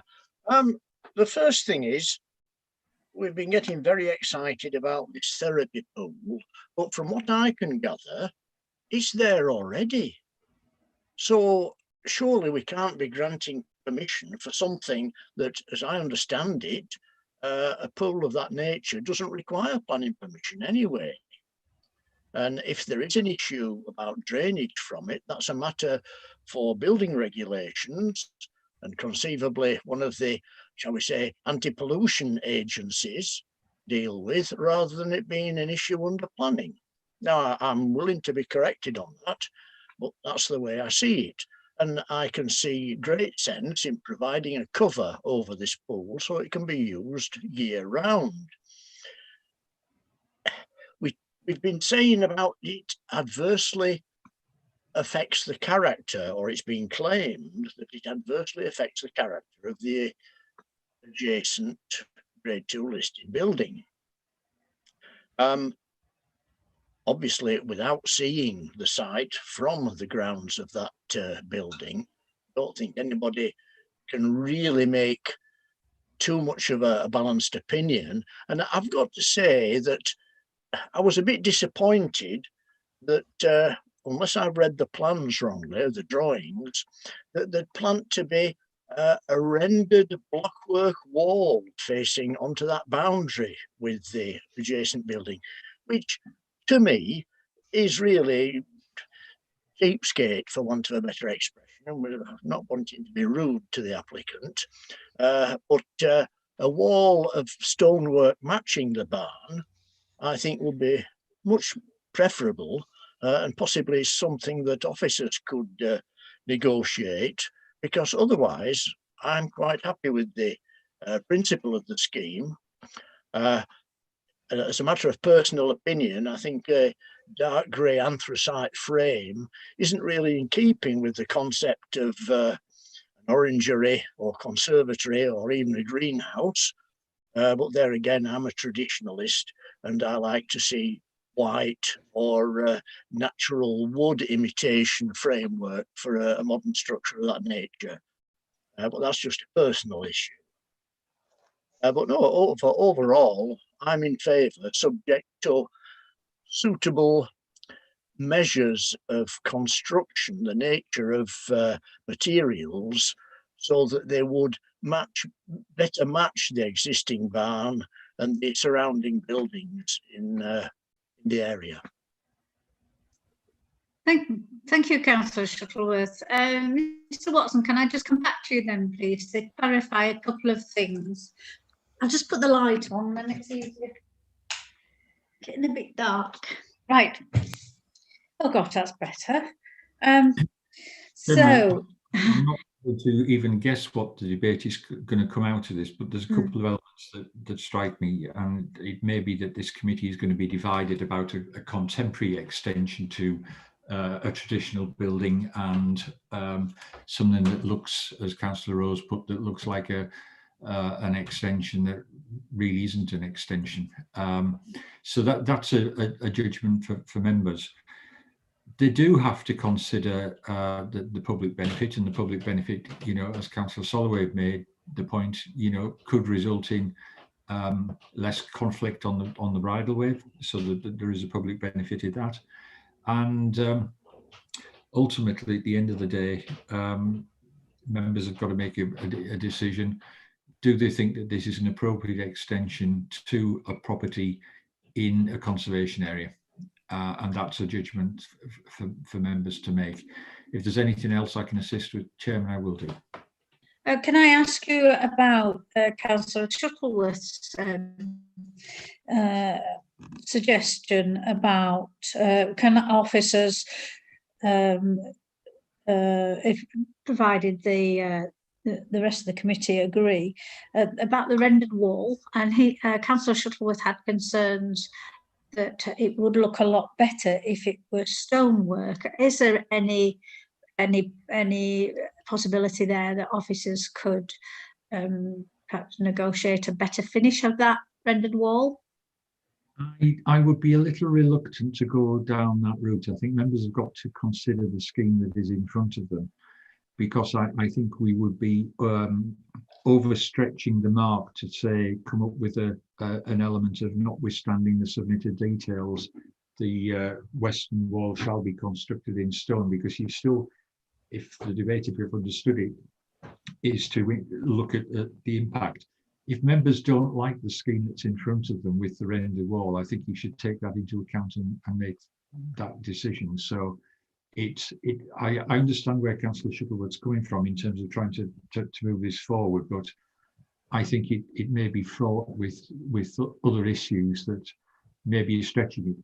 And obviously what you can't do is make the decision and then ask me or the case officer to go away and try and negotiate a different alternative. I think you've got to effectively make the judgment here and now on what the submission is before you. If you accept the render, fine. If you don't accept the render, tell me why. Very quickly on the point about the therapy pool, that wouldn't require consent under the provisions of the General Permitted Development Order. A swimming pool, and it's only what size, you know, it's bigger than a jacuzzi, but you'd struggle to actually swim in it. But a pool in the curtilage of a property is ancillary to the enjoyment of the dwelling house, and the pool itself didn't require consent. So what you're looking at is the cover, whether if you call it an orangery, whether if you call it a greenhouse, whether you call it a conservatory, or whether if you call it a glass cover. I don't want to get involved in the semantics of what the applicant has described it as.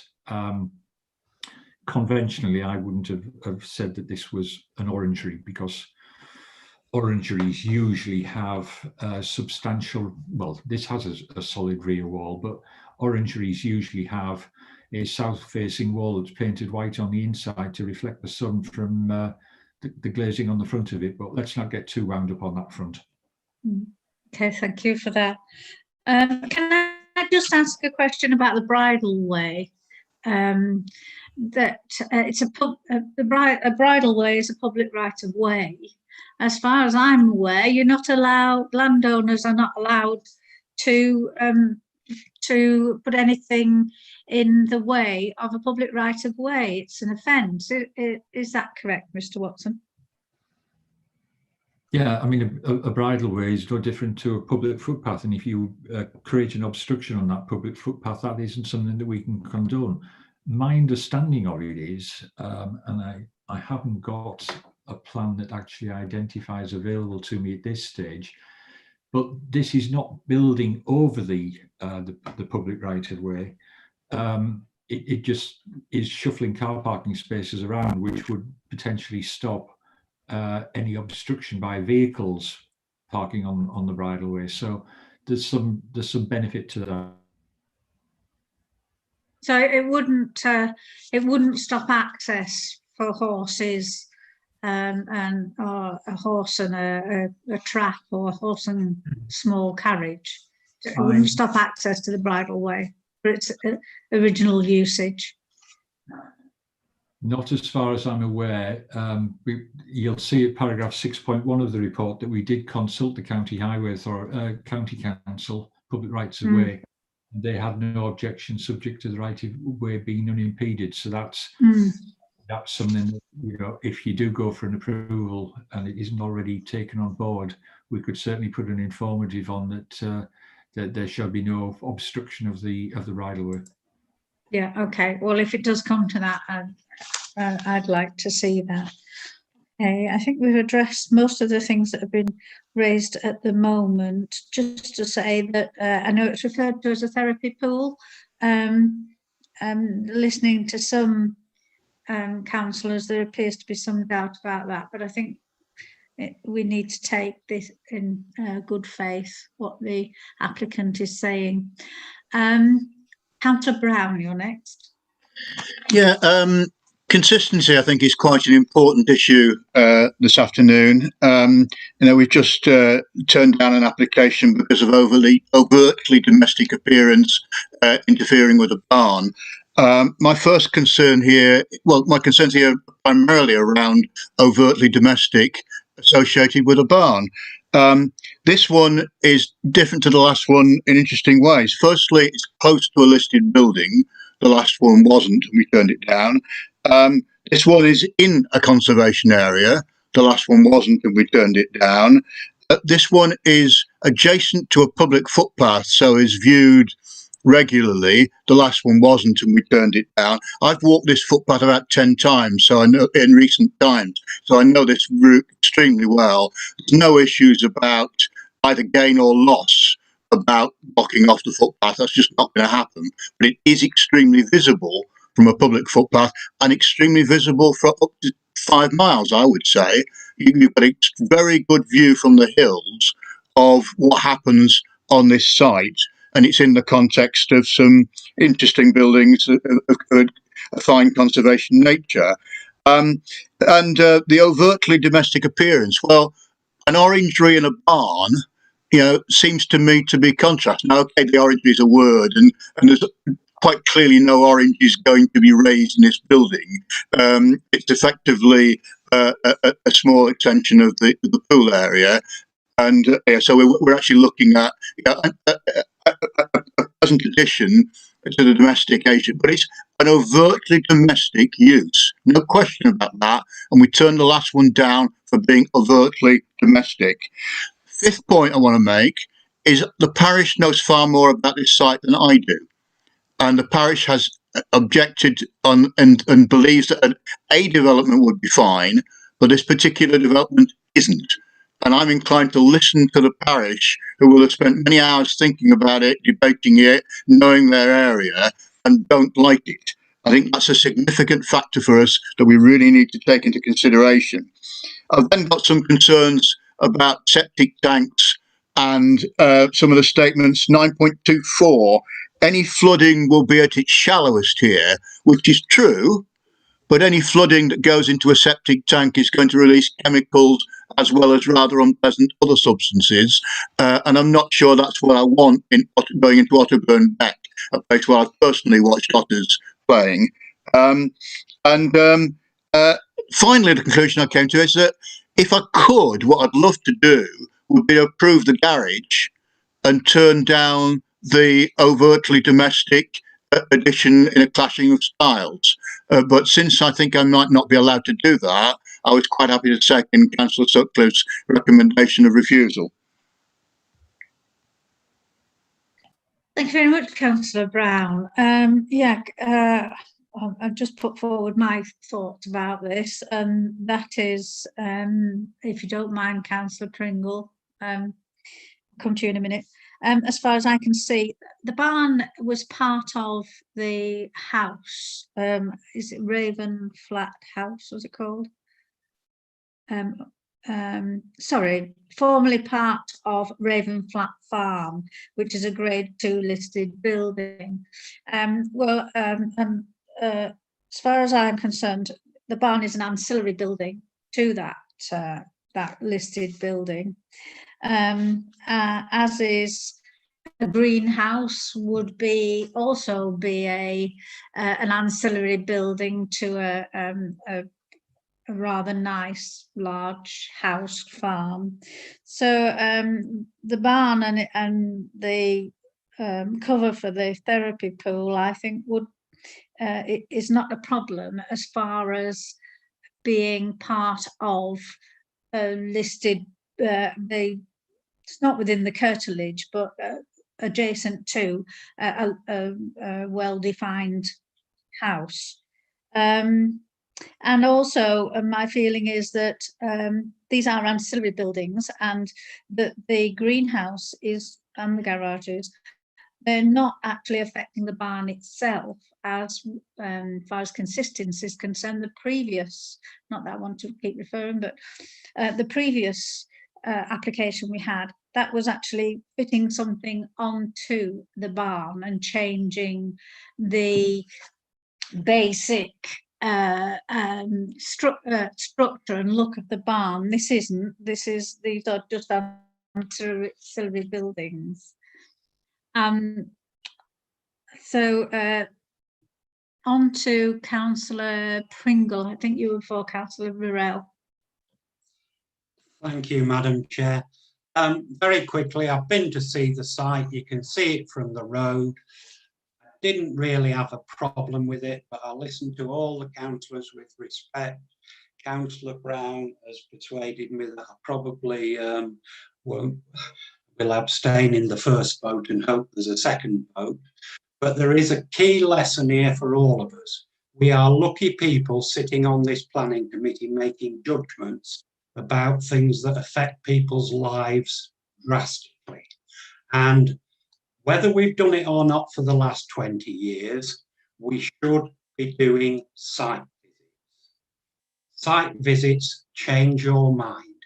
They get you in the context of it. We are making judgments that affect people's lives. And if we can't be bothered to do site visits, let's not sit on the committee.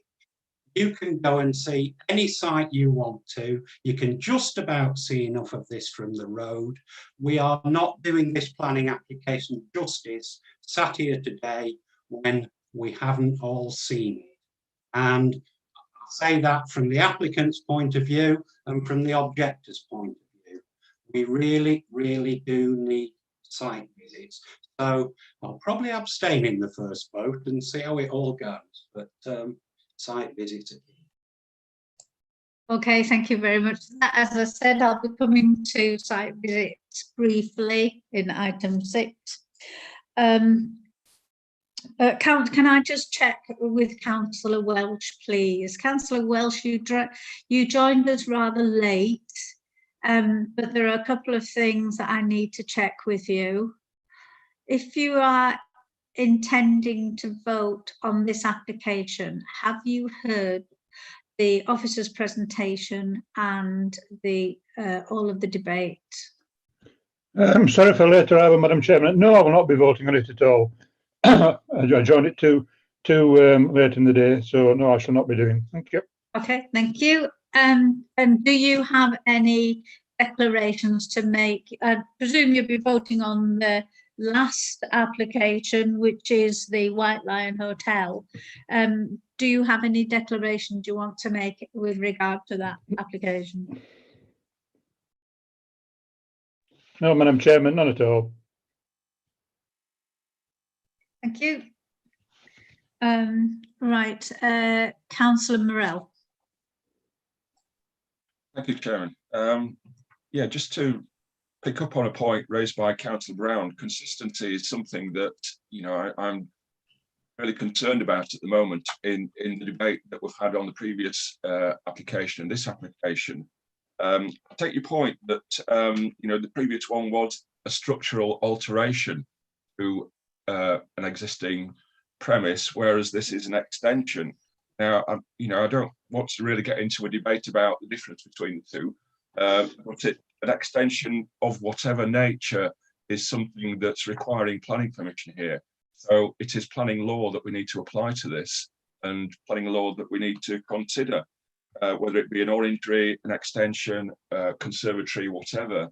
I've also got concerns, as raised by Councillor Shuttleworth, about the materials that are being mentioned here.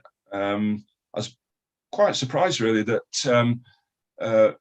Mr. Watson said that if we're not happy with materials that are being proposed, that we should reject it. I'm not sure if that is a serious suggestion about, you know, planning law. I mean, I'm struggling really to find justification for that, possibly under local plan ENV3, which does mention use of high quality materials, but then we've got the debate then of what is high quality materials. You know, because we could end up being debating something that's subjective rather than objective, and that boils down to personal opinion at the end of the day. There are nonetheless concerns. I'm concerned, as Councillor Shuttleworth is, of the rendered wall as opposed to a stone wall. I'm also concerned about the proposal for grey window frames. You know, we've seen that as a fashion statement in a number of places throughout Craven recently. It's not something I favour, but that's a personal opinion, not a planning decision. I'm quite aware that there's a distinction there between planning and personal opinions. I am struggling with this because I do think that this could have a serious impact on the outlook of the adjoining property and people walking on the bridleway. And I have actually walked the bridleway myself. I didn't specifically do a site visit for this meeting, but I have walked that bridleway a number of times, and I am aware of the concept that we're dealing with here. So at the moment, I'm looking at ENV3 in the local plan. Development should respond to the context and respect the form of existing and surrounding buildings. And there is a mention also in there of quality of the materials being proposed, whether or not we can to deal with the quality of materials or just leave it with the context. I'm not entirely sure, but I am struggling with this one round about, you know, policy, local policy ENV3 regarding context. But I'll see if anyone else has got anything to add to that moment. Okay. Thank you. Thank you very much. Mr. Strickland. Thank you, Chair. Two very quick points just to make. First of all, site visits. I know there's been various references to it, and I know you're going to pick the issue up later on generally, so without wishing to preempt that, but I would just make the point to members that if any member feels for whatever reason, whether it's site visit or anything else, that they don't have sufficient information to come to a view on an application, then they should not vote on it. And that is for the protection of members themselves, and also to protect the process and to protect the council. And the second point I would make is just coming back to the general point, I think, about materials and whether officers can have negotiations about materials and whatever. I think the point that the planning officer, the planning manager was making was that members have to consider the application that is in front of them. And I think that that was the general point. So just to underline that, Chair. Thank you very much indeed. Thank you very much, Mr. Strickland. Mr. Watson, you raised your real hand.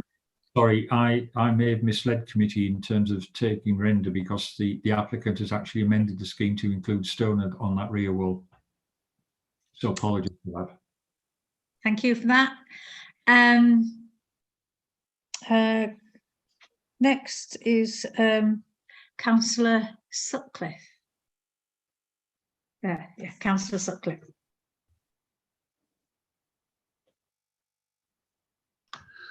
Two very brief points to sum up, Chair. First of all, with regards to Councillor Pringle's contribution, if we had had a site visit here, and I know it's hypothetical, if we would have, I'm sure, would have gone into the garden of their farm itself, Ravenflat Farm, the listed building, and we would have stood at the front door of that building, and we would then have perceived the effect on the ambience of that building of this development. And to take Mr. Strickland's point, which is very much in the same theme, members, in my opinion, this time haven't got the information to make that decision. The planning case officer supplied us with some interesting photographs, but they are all taken from the east side of the site.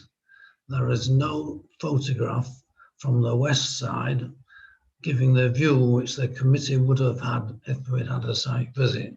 So in the absence of having full information, then perhaps they should follow Mr. Strickland's advice. Thank you. Thank you very much, Councillor Sutcliffe. Can I just refer to Mr. Watson, because I think I did ask this question in the chairman's briefing, what view the occupants of Ravenflat Farm would have. Could you, my understanding is that there is a drawing that shows what the view would be from Ravenflat Farm? No. Chairman, I'm not aware of. Oh, you muted, right.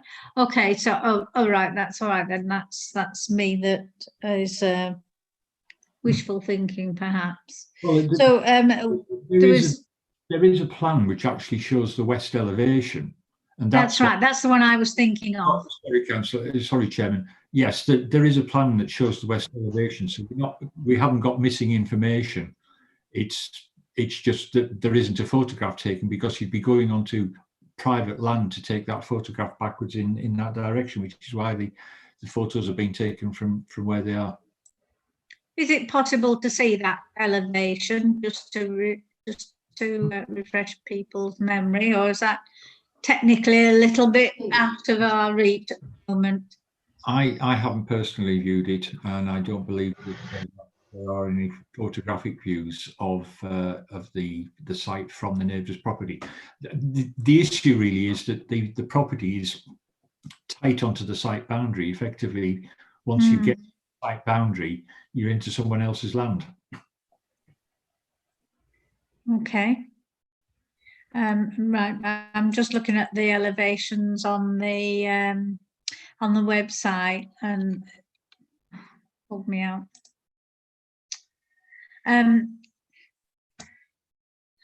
Okay, right. So, Councillor Shuttleworth, I'm sorry, you've already spoken, but there's no one else wishing to speak. So, yes, if you want to unmute yourself, please. Thank you, Chair. You're very kind. I'd just like to make the observation that we're considering the effect on an adjacent listed property, not just the building and the view from that actual building, but the listing extends right to the boundary. And therefore, then, in my opinion, there is going to be an adverse visual impact, which would otherwise be enjoyed from the gardens of Ravenflat Farm. I think we should bear that in mind, and not just what can be seen from the front door or the front windows of the adjacent farm. Chairman, can I just very quickly come back on that one? If I could take you to paragraph 9.9 of the report. That refers to paragraph 66 of the Planning Listed Buildings Act, and due consideration, and we've made a judgment whether the granting planning permission of the development affects the building or its setting, and the desirability of preserving the building, its setting, and any special architectural features. Members may wish to take that into consideration in the deliberations that, and hopefully the vote that is about to come. Yeah, can I thank Mr. Watson for that? I rest my case. Thank you very much, Mr. Shuttleworth. Sorry, Councillor Shuttleworth. Sorry. Okay, right.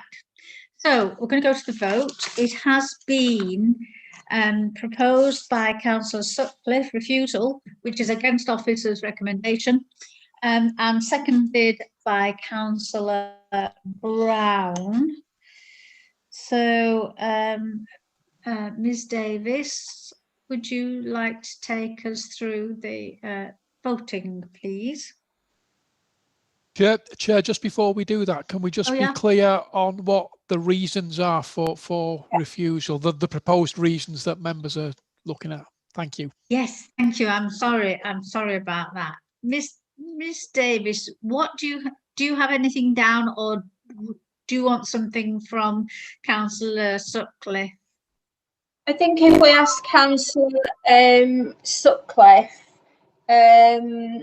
and then everybody's clear what they are voting for. I mean, he did mention that he couldn't see any public benefit for the development, only to the applicants. And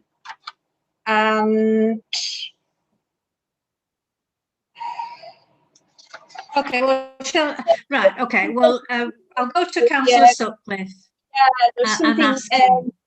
Yeah, he mentioned the waste from the septic tank, but I'm not sure that would be a reason for refusal. So I think it will be better to ask Councillor Sutcliffe.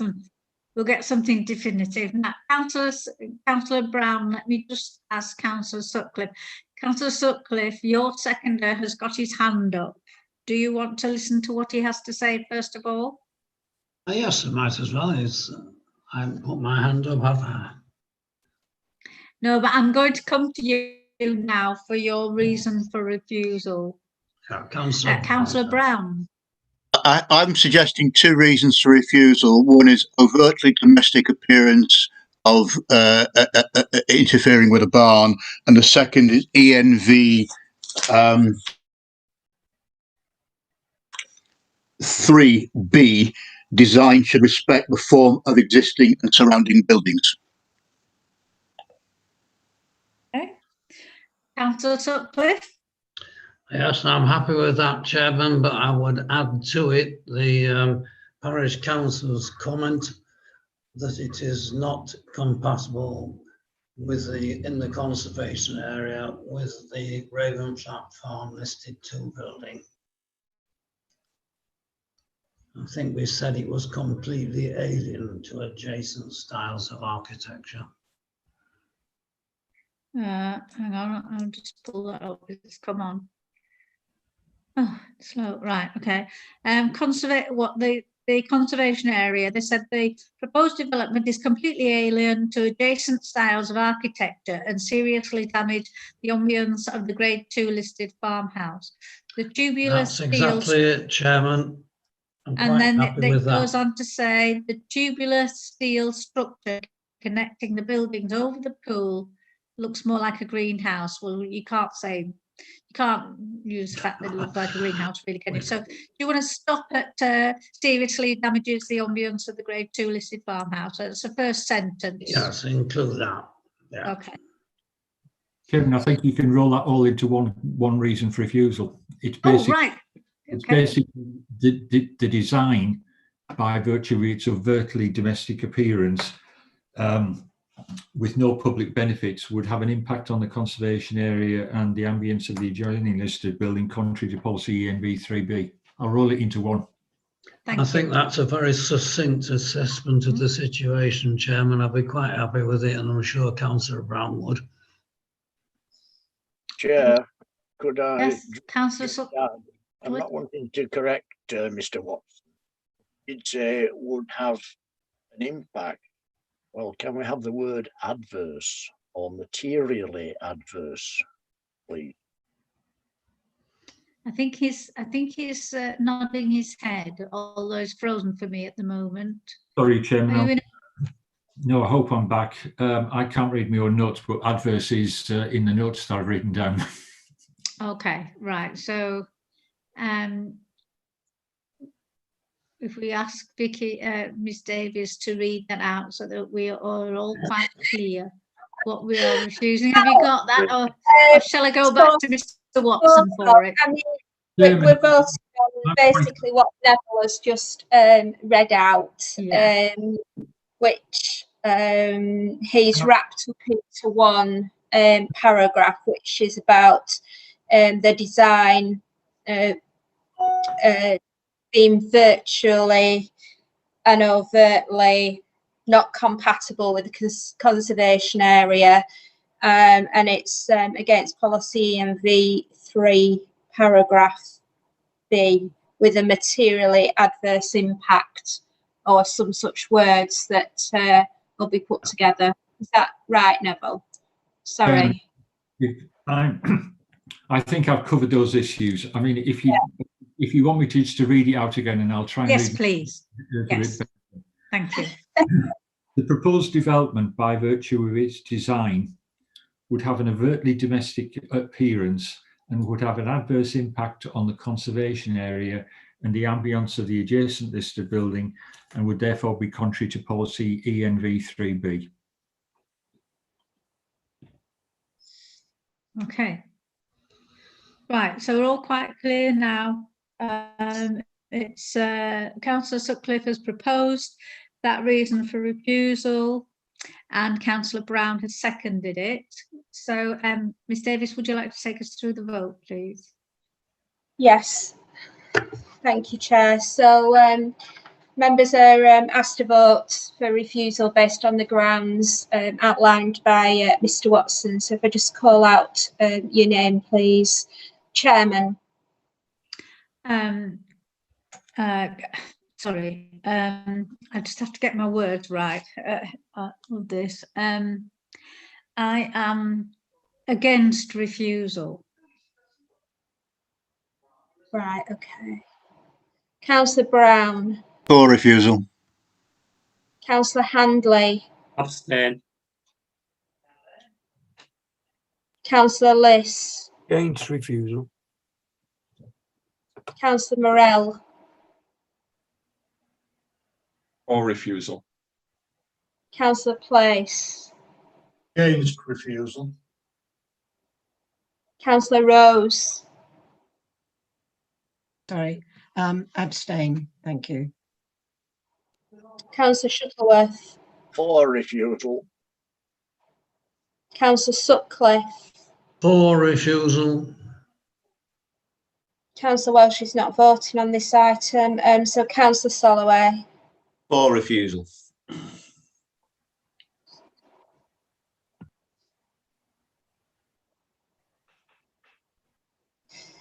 So we've 5 for refusal.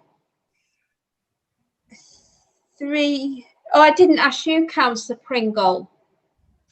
Sorry, I forgot you, Councillor Pringle. Can you? Which way are you voting? I'm going to I abstain. do apologise. You're abstaining. Okay, I don't. So it's 5 for refusal, 3 against, and 3 abstentions. So, so that application is refused. Is that correct, Ms Davies? I think that's correct. Alex, you just confirm. I think that's correct, isn't it? Yes, indeed. It's 5-3 for refusal, so it's refused. Thank you, Chair. Okay, right. It's 3:30. Do you want? Does anybody need to have a very quick comfort break, or do you want to carry on? Hands up if you want a comfort break. Okay, right, 5 minutes. Hannah, could you do the honours, please? Just give us 5 minutes for a quick comfort break. Thank you. Don't forget to mute yourselves.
somebody check with me, my residents, as they arrived in the meeting? That might save time.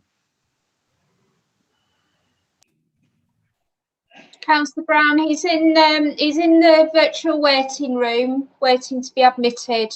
Thank you. I just didn't want to delay the meeting when we started.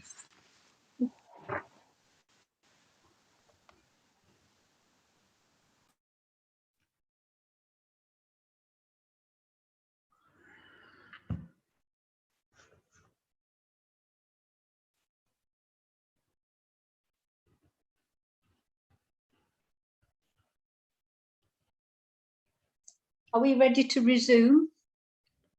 Yes, Chair. Okay, Hannah, would you mind taking the sign down, please? Thank you. Yeah, absolutely. I'll do that now, Chair. Thank you.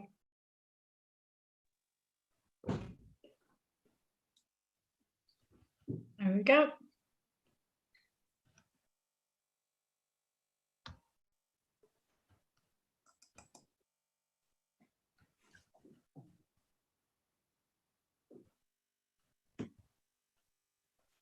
So we're now moving, do we have everybody here? I think there was one or two who were missing.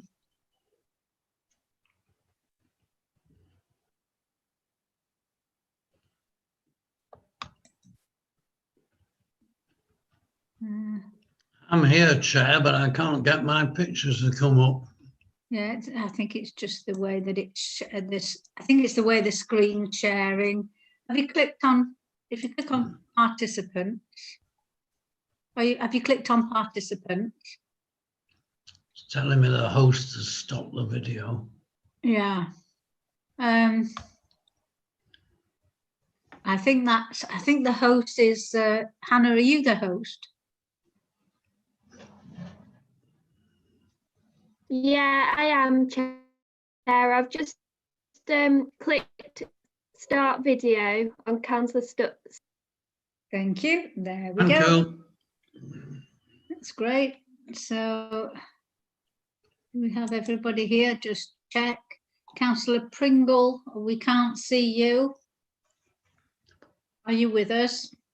I'm with you, but I'm sitting this one out because I haven't seen the site and I'm taking the solicitor's advice not to get involved. Okay, thank you very much. Right. So we're moving on now to planning application 2019/21202.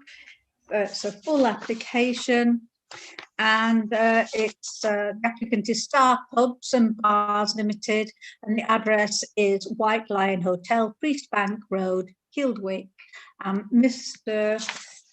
Watson already has his presentation up. So if you would like to continue with your presentation, please. Have I got it to manage to work this time? Yeah. Don't know what I did with the other two, but anyway, this is an application for a rear extension to the public house and hotel.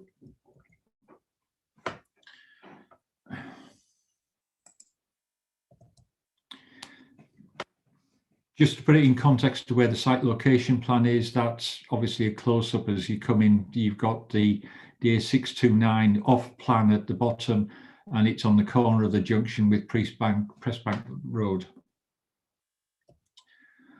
So the proposal is for a garden room to the rear of the licensed premises.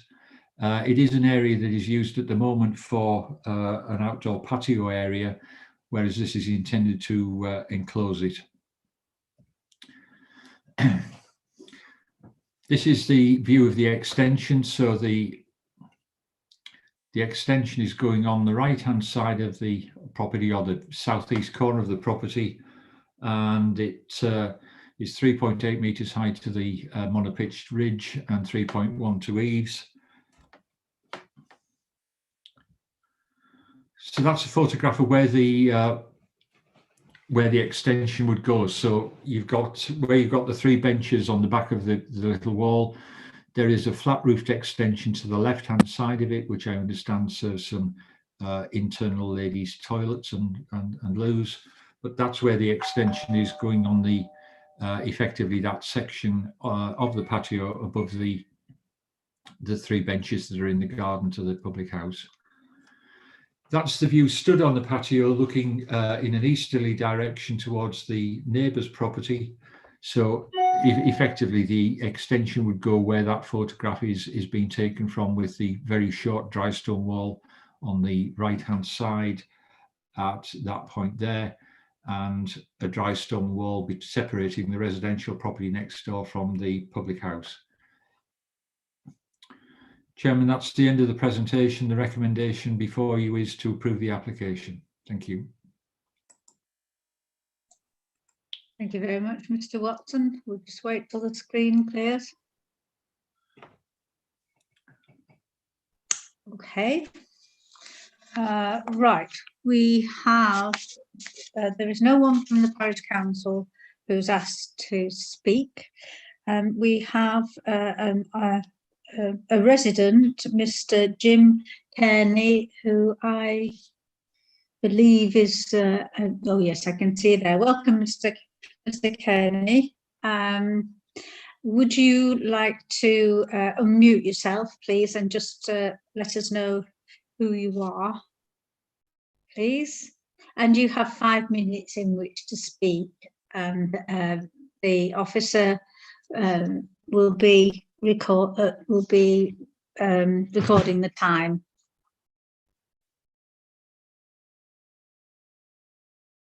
Okay.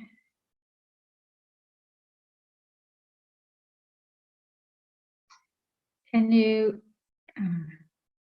please? Yes. Yeah, there we go. That's it. Okay. And, the officer will be recording the time. Okay, thank you very much. Good afternoon. That's 2 hours of my life I won't get back. Now, I made a statement. I sent a copy through to Vicky Davies, and I partly thought I'll throw it in the bin, having listened. That's it. And, the officer will be recording the time. Thank you very much. Good afternoon. Mr. Carey, have I you got won't get back. I made a statement. I sent a copy through to Vicky Davies, and I partly thought I'll throw it in the bin, having listened. Can I just say that everything's And the issue here, Jim, is I think you've joined the meeting 2 or 3 times. You need to leave the meeting on part of it. I think you've got echo because you joined the meeting 2 or 3 times.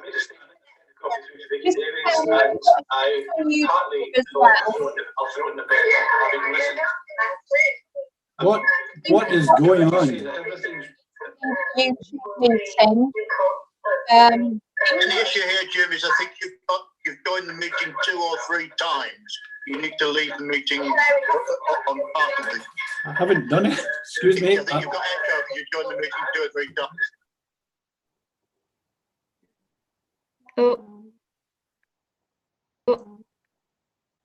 So I think maybe, Chair, he was listening to it on YouTube as well, and you were getting an echo back. Yeah. And I know the YouTube recording, which is live, but there is a slight time lag.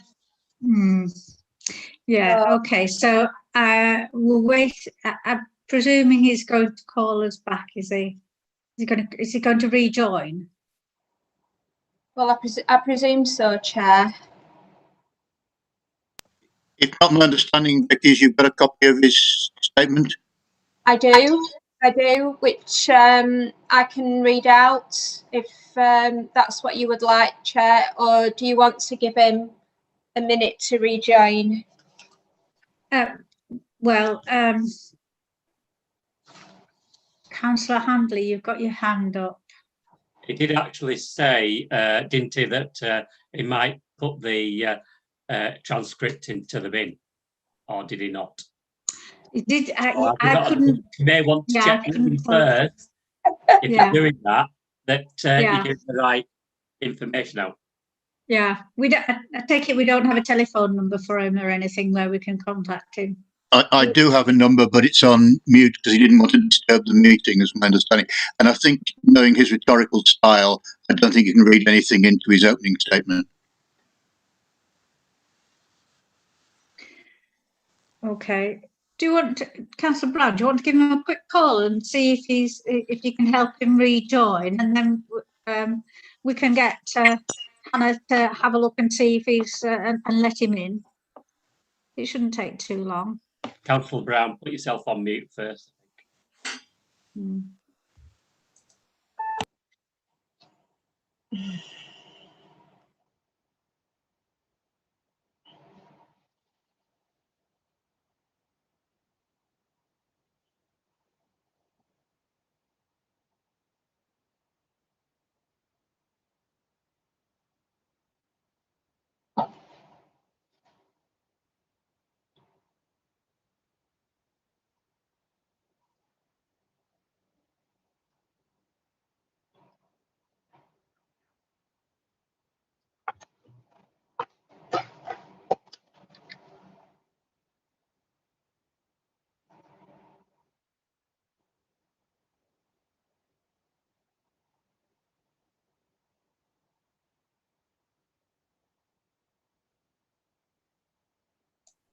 I think he's with us now, Chair.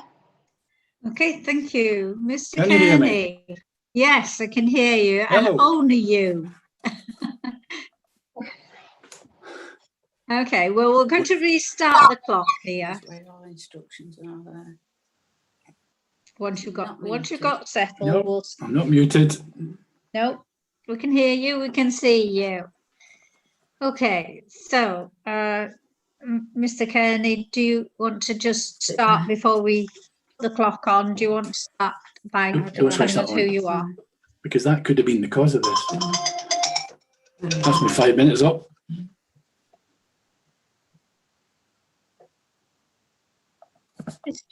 Mr. Kearney, can you hear me? I'll go in the other room then. Yeah. I think it was this. Can you hear me, Mr. Kearney?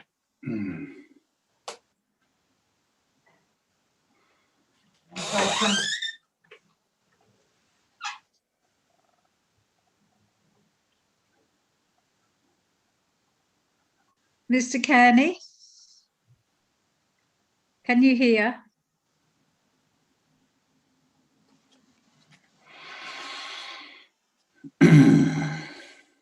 Well, okay.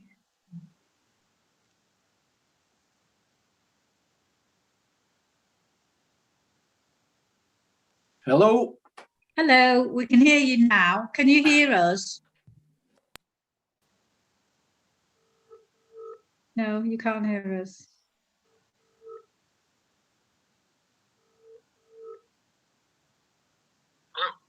Hi, Jim. Just to put yourself on speaker and start, because we can hear you, but you can't hear us. Okay, I'll put my thumbs up.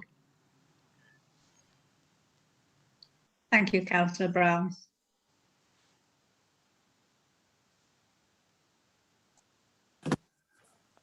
Where did I put it on? Speaker. There where it says mute.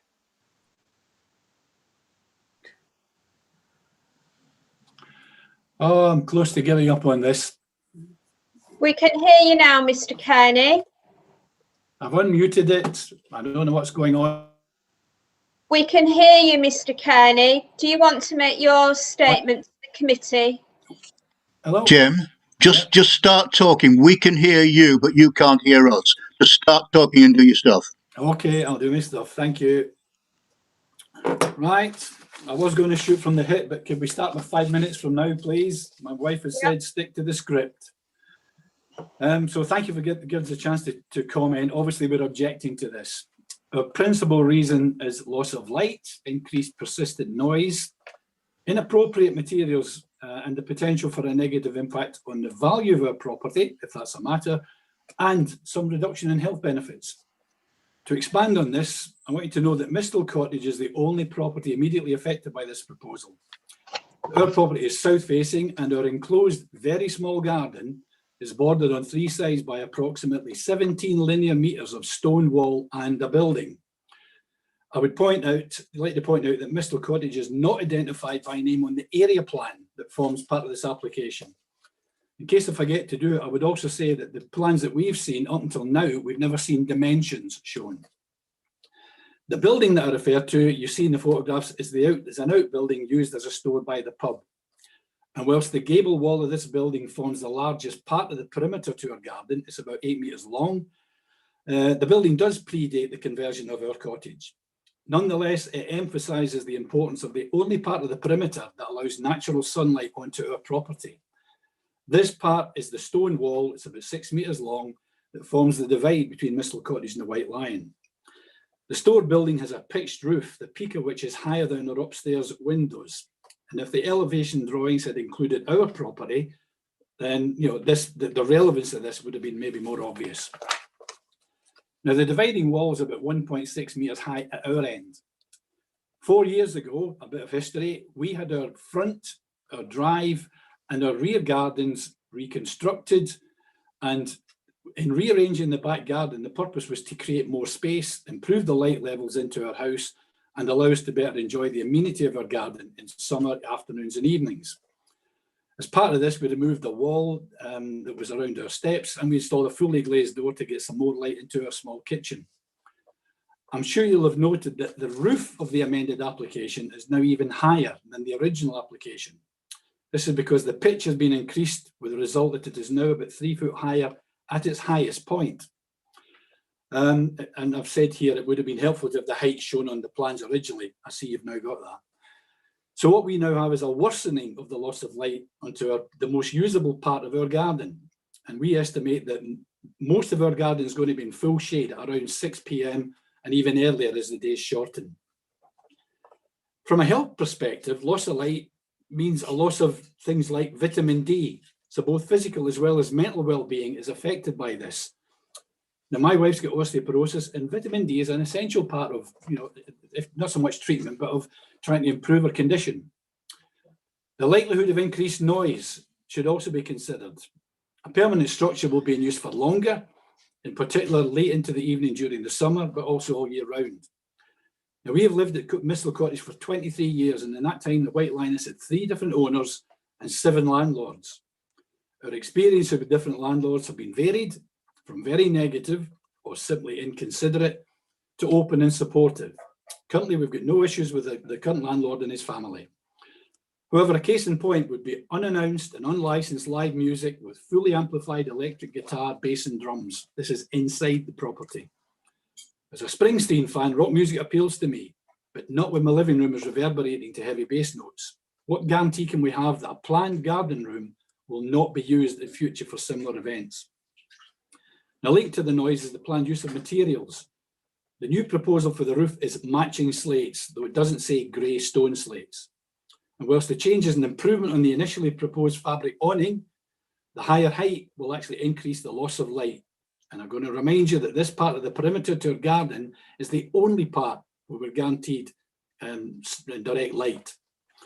I've also noted that the side wall to this is now timber clad onto a steel frame painted dark grey. It's not clear if the timber cladding is fixed to a support block wall or is it simply connected to the metal framework. The latter would certainly increase noise levels during busy period. I would say matching stone cladding would have been more appropriate. Finally, like many locals, we have in normal times been regular visitors to the White Lion, and a well-run, successful pub is a great asset to the community, and it's a welcome attraction to visitors to the area, particularly boaters in the canal. We hope that a way can be found to allow the owners, to achieve their objectives without detriment to our ability to enjoy the amenity of our garden. We would have welcomed the opportunity to meet with them and their design consultants to discuss the matter prior to this application. And having listened to all your discussions and comments over the previous 2 applications, visual impact did get mentioned on the last one, and site visits would certainly have helped. Thank you for your time.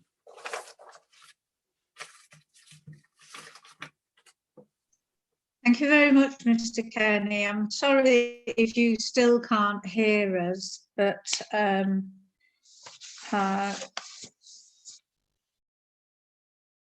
No, he obviously can't. Okay, right, well, we'll have to carry on. So next is the applicant. No one has asked to speak on behalf of the applicant. Ward Is it possible for Mr. Kenny to hear us on YouTube? Oh, sorry, Councillor Rose. Apologies for Oh, you're interrupting. frozen. I'm just conscious he may wish to hear the debate. Can we assure ourselves Yeah. that he can hear us on YouTube?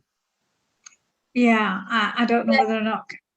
Councillor Rose, the meeting is being live streamed on YouTube, so he will be able to watch it on YouTube. And it's also on YouTube as well as a permanent record for later viewing. Should he away? Okay.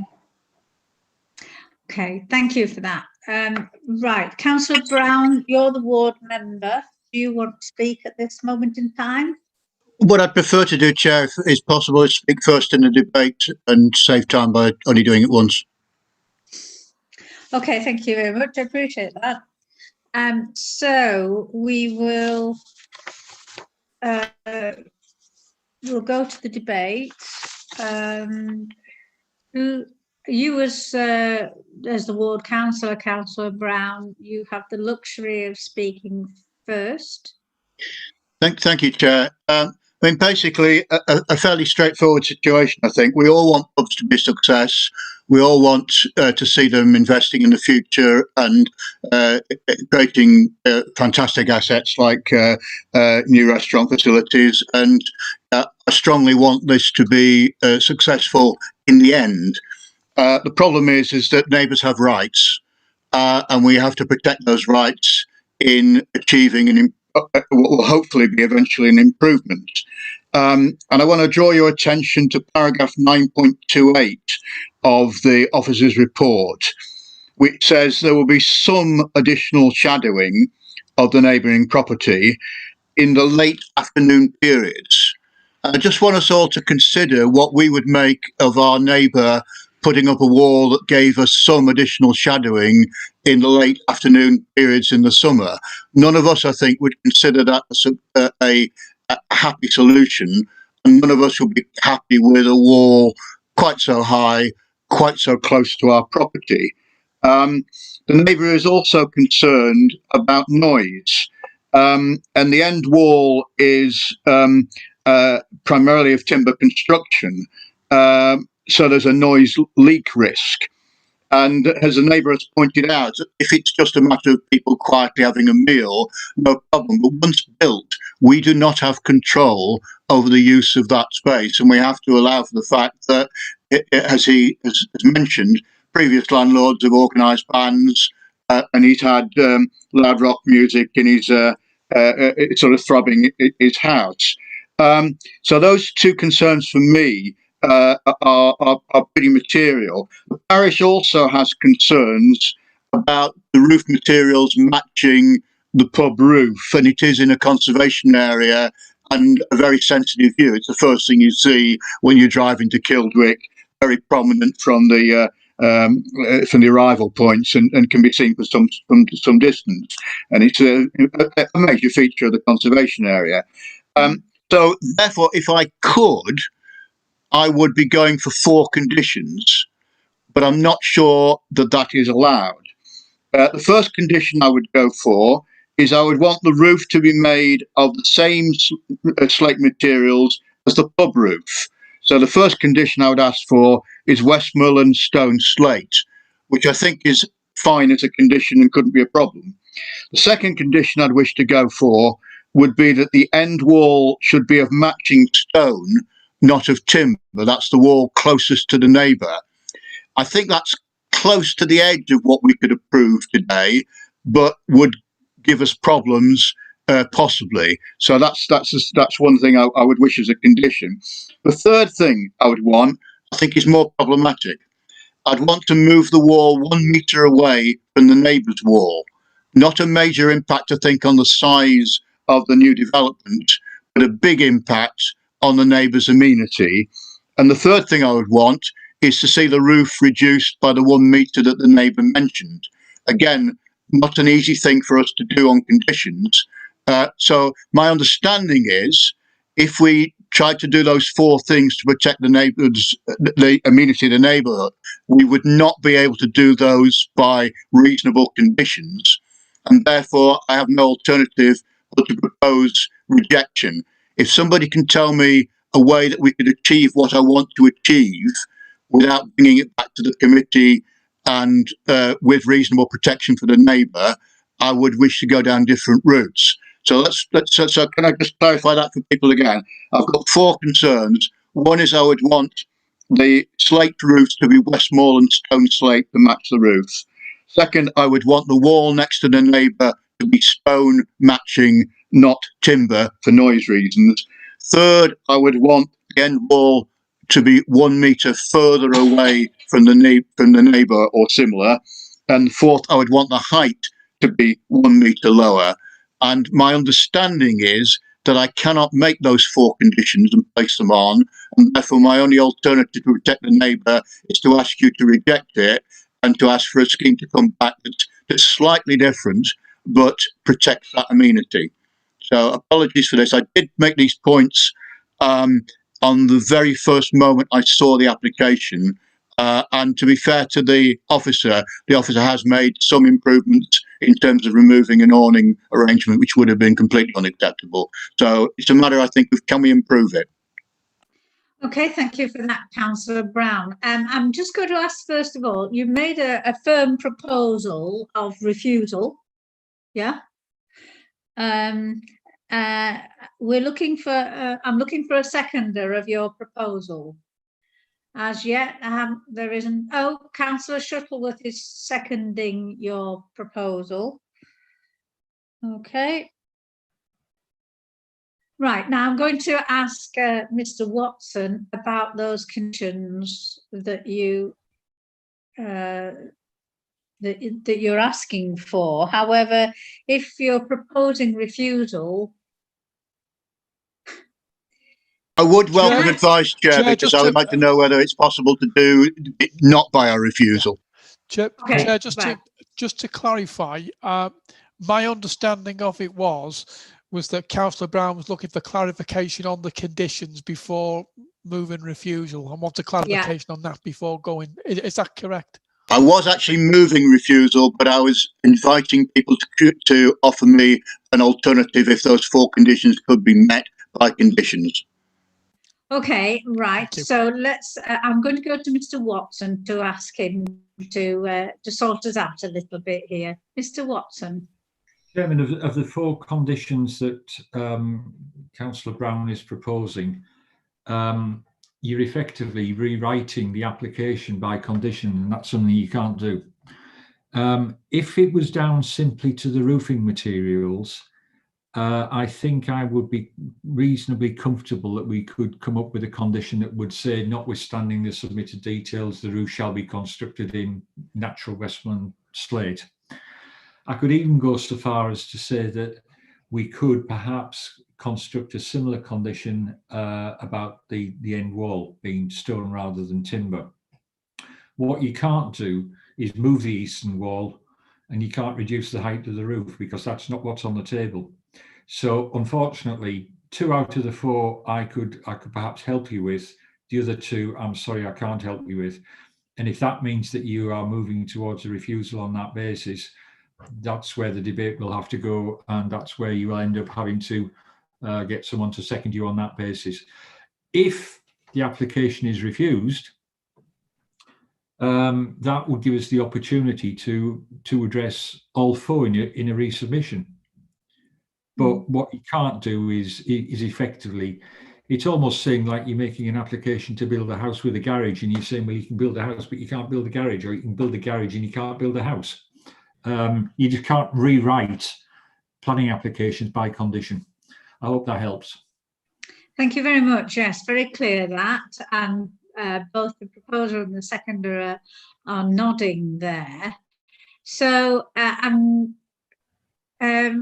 just want to check with Councillor Brown, your proposal for refusal still stands? Yes, Chair, I think that's the only thing I can do, and hopefully they come back with a much better application, which I would love to be proposing. Thank you. Councillor Shuttleworth, you're still happy to second Yes, I'm as still happy it to stands? Yeah, thank you. Yeah. Okay, thank you. Right, so we can go to the debates. Councillor Rose, you've got your hand up. Thank you, Chair. I have to say, on reading this through initially and knowing the site, I thought, well, this doesn't look too bad. I'll listen to the debate, but listen to the debate thinking this could be pretty neat, particularly with respect to keeping a small local business in effect going. The pub of a village of that size is an essential maybe a cultural hub is the wrong word, but certainly a social hub. And as we well know, businesses have been suffering immeasurably, and anything we can do to support is essential. I started off thinking this is pretty neat, know the area, well, know the pub and the environment. On hearing the neighbours' comments, I have to say I've thought about it from quite a different point of view. It was interesting that the house which is being referred to next door didn't feature much in the report, and certainly understanding the neighbour pointing out they understand a certain amount of noise but wouldn't wish for any more. So it's not a bit of NIMBYism at all, in my view. So I find myself now thinking, yes, this does, extension would be of value and would support it, but the effect on the neighbourhood property at present, to my mind now, outweighs the benefit of the extension. So I would actually like to see the application refused, but to come back with another version that would support the pub and, again, the business overall. Thank you, Chair. Thank you for that, Councillor Rose. Councillor Sutcliffe. I'm on mute myself, Chairman. Yes, right. I think Councillor Brown has got 4 valid points there, and our hands seem to be tied in so much that the only way to achieve them is to refuse the application. But we're not closing the door on the job, because we can incorporate in that decision notice an invitation to come back with certain amendments. And at the most, it would delay it for a period of a planning committee cycle, but at the end of the day, the applicant, I think, would probably agree, and we could resolve the matter that way. So I will be supporting Councillor Brown's amendment. Thank you.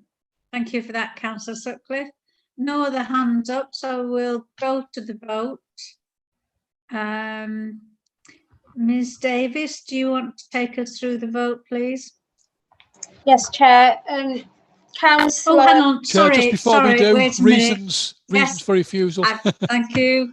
Yeah, I've done it again. Thank you, Chair. I've got 4 reasons, which Councillor Brown referred to, was that the roof slate should match the pub roof and be of Westmoreland stone slate. The end wall next to the neighbours should be matching stone and not timber for noise reasons.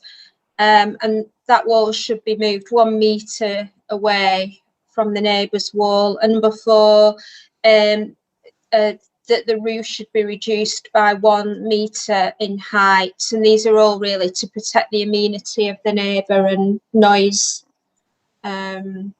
potential noise.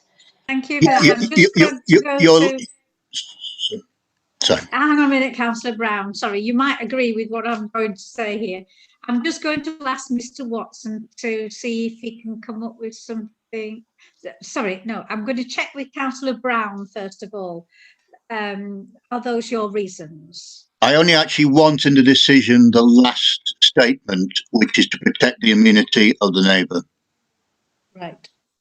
Chairman, I think that the way the debate has gone, I wouldn't separate it out into, while Councillor Brown's put very cogent reasons for why this specific design is unacceptable, I think what we need to do is say the proposed development, by virtue of its siting, size and materials of construction and design, would have an adverse impact on the residential amenities of the neighbouring property, and use that as the basis. I want one reason for refusal. I don't want to try and fight for.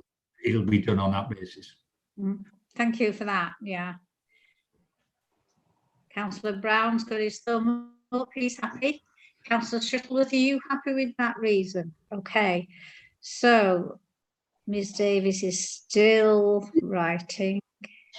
Bless her, she's got all the hard work to do. All we have to do is sit here and talk. So members are voting to refuse the application by virtue of the siting and the size, the material and design of the application, as this would have an adverse impact on the amenity of the neighbouring property. Yeah, that's what I heard. Yeah, okay, so that's what we're voting on. Would you, Ms Davies, would you like to take us through the vote, please? Thank you, Chair. So just call your name out as per usual. Councillor Brockbank, Chairman. I'm going to vote for refusal. What time do you want me to order them for? 6 o'clock? Yeah. Councillor Sutcliffe, right. Can somebody mute him? Thank you. Councillor Brown. For refusal. Councillor Handley. For refusal. Councillor Liss. For refusal. Councillor Morell. For refusal. Councillor Place. For refusal. Councillor Pringle's not taking part. Councillor Rose. For refusal. Councillor Shuttleworth. For refusal. Councillor Sutcliffe. For refusal. Councillor Welsh.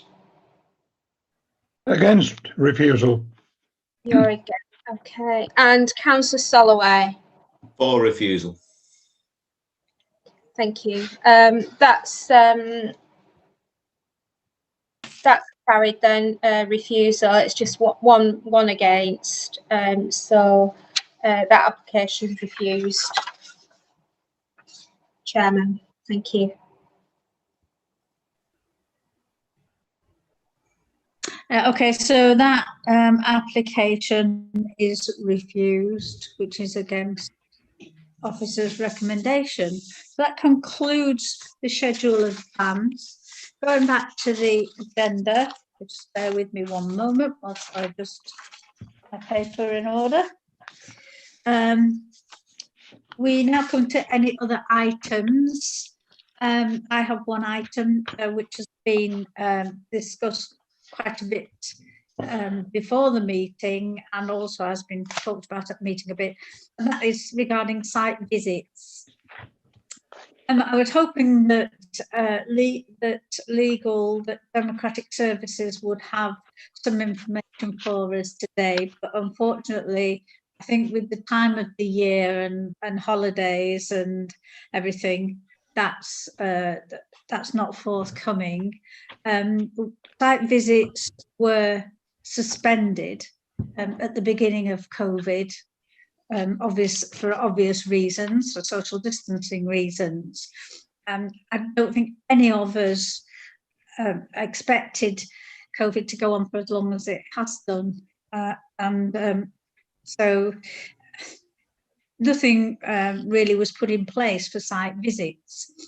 So what I've asked of Democratic Services is for them to look at the possibility, should it be necessary for us to have a site visit, what the process would be, and also about how whether or not we could just start having site visits again. Mr. Watson has got some information on that, and if Mr. Watson wants to give us the benefit of his expertise. Chairman, at this stage, obviously the current government guidance is that we shouldn't be carrying out site visits unless we can come up with some way of doing it. What Hannah and colleagues in Democratic Service has been doing is attempting to gather some information about what other authorities do, because I am aware that the National Park have held a site visit for a very controversial application. I talked to the park to work out how that happened. Thank you. I've got to say that I don't think at this point in time, until there is a change in national guidance, especially as potentially we appear to be escalating into the variants, I wouldn't like to give any false hope to the planning committee at this stage. I think the way forward is that I will gather information and talk that through with Alex, Legal Services and Democratic Services, with a view to actually holding a working group. And I'm going to drop you in it, Chairman, at this stage, but I think that you would be chairing that working group along with Councillor Liz, because we need to be in a position to actually make sure that we're not falling foul of any national guidance, and things could get tighter, sadly. But it's to work out, is there a way that it could be done? I've got to say, I don't think it will go back to the norm of the way that we've carried out site visits in the past, and we're going to have to be very specific, because you could end up with a scenario where you end up having a site visit, which I believe would be very unsatisfactory, where we carry out the site visit, but then effectively have a limited number of members at each site visit. So if we work out that we could end up with perhaps myself, the case officer, legal services, and Democratic Services at those site visits, potentially, if we're working on no more than 6 people meeting in an open area, you could end up with only 2 members attending the site visit, which is not satisfying. That could be multiplied out, and I am exploring other options where you end up holding 2 or 3 site visits on the same site, but you just have smaller groups. My reservation, I'll put it no greater than that, but my reservation at that stage would be that, as is common and is normal, it's perfectly proper and right that members ask questions of officers, the case officer and legal services, when we're on site, and the rest of the committee would not be party to that questioning session. But I haven't ruled out the possibility of having, a video link or something of that nature. But at this stage, I've got to say that I can't realistically envisage that we're going to be in a position to reintroduce site visits in the near future. But rest assured, I am working on it, because I know how important it is for members to visit sites and to understand sometimes complex and difficult situations. The other options, without dragging it on too long, Chairman, is that I have talked to the whole planning team, and the intention would be that perhaps the PowerPoint presentations are even more or lengthier, because we would have a significant number of photographs taken. And it's not uncommon for case officers to go to site and take 20 or 30 photographs. Now, if it means that we end up displaying 20 or 30 photographs, and indeed supply that PowerPoint to members in advance of the meeting, you've got the ability to actually see what we're talking about.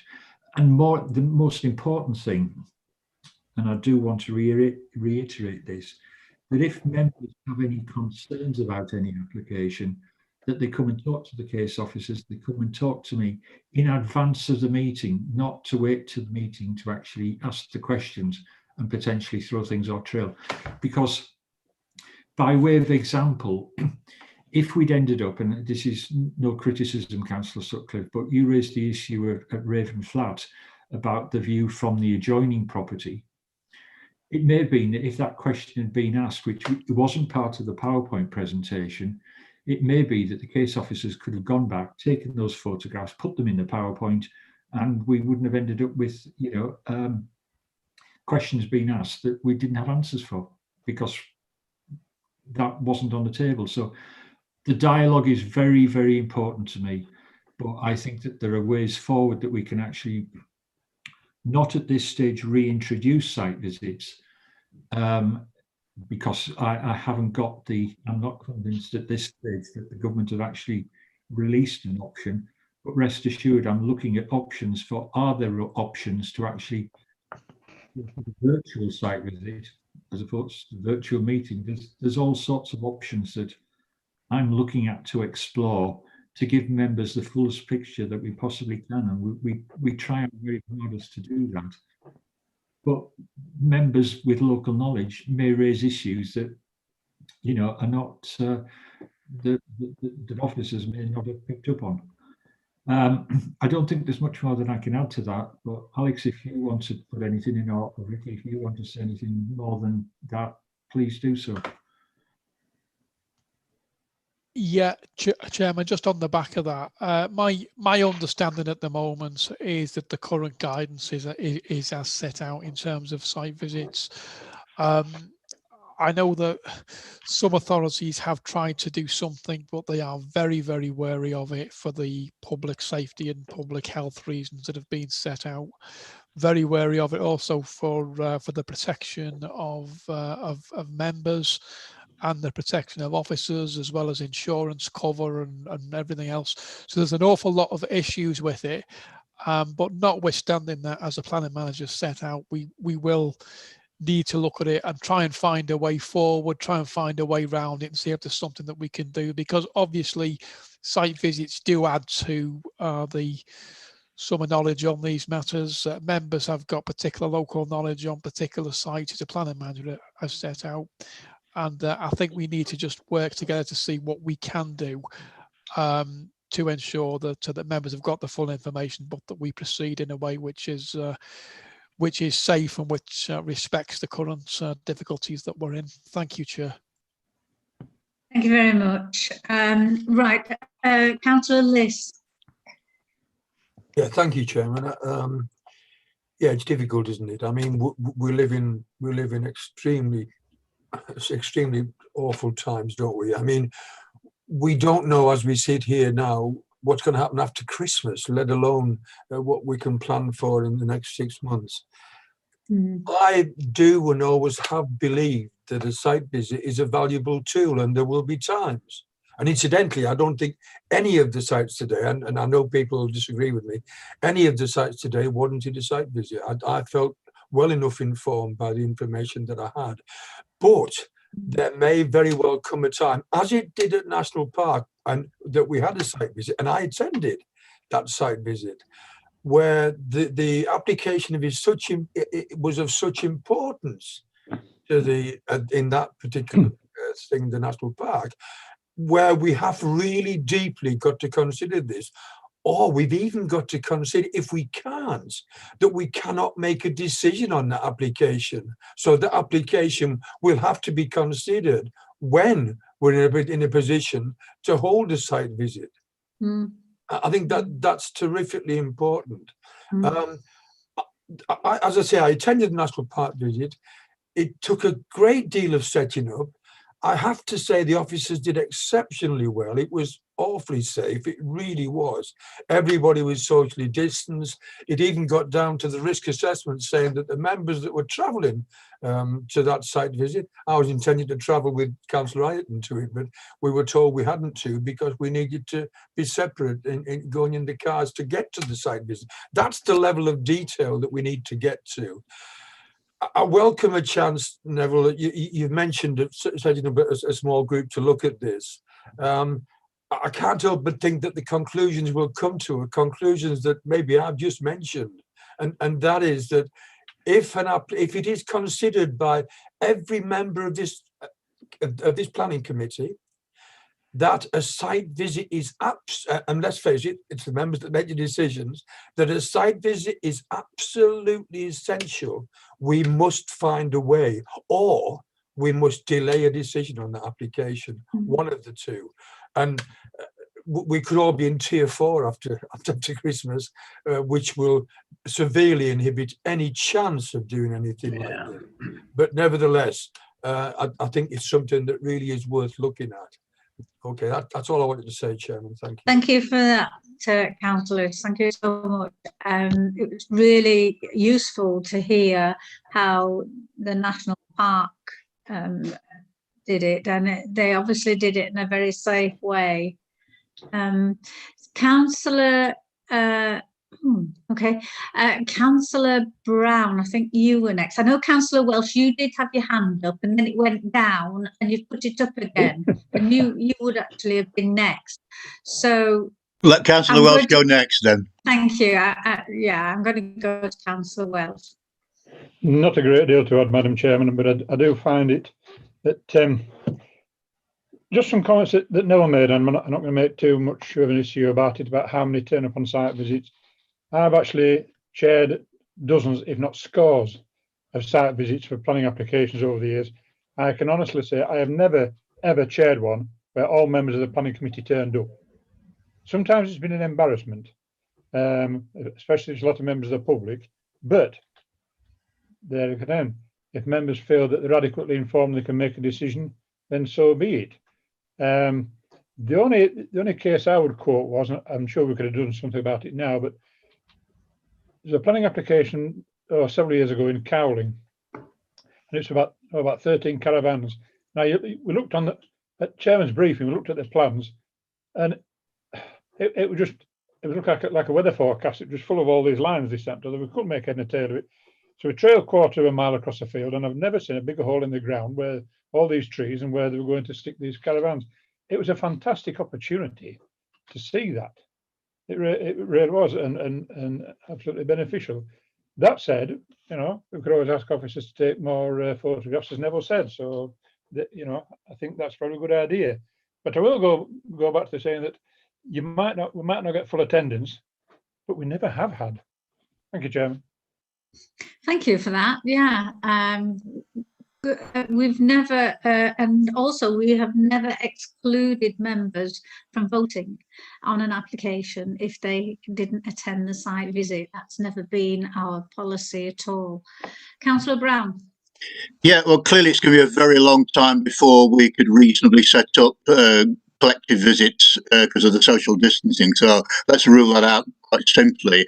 The one thing which is going to be helpful to many of us is making individual visits to stand where the application is. I, for one, struggle often to visualise what I'm seeing in the drawings and what I'm reading in the report. So I've stood on the ground and stared at the actual building. What would be really helpful is if the officers could get us permission on 2 mornings, let's say, or 2 afternoons, during the period and the run-up to considering an application, where the owner of the land has given permission for members to turn up and take a look under their own cognizance. And there's a risk, obviously, of lobbying, but most of it, you're just going to have to trust us, I think, to go to the site, see what we make of it, resist any lobbying that's inappropriate, and come back and speak with more knowledge, if that's what we feel we need to do. Doesn't need everybody going, but if I think I can't understand without visiting, one of the sites today, I just happened to catch the neighbour in, and so I was able to go and see the site, and I think it helped my understanding. It'd be much better if we systematise the right on 2 mornings or 2 afternoons to go and see it. Thank you very much for that. Councillor Rose. Thank you, Chair.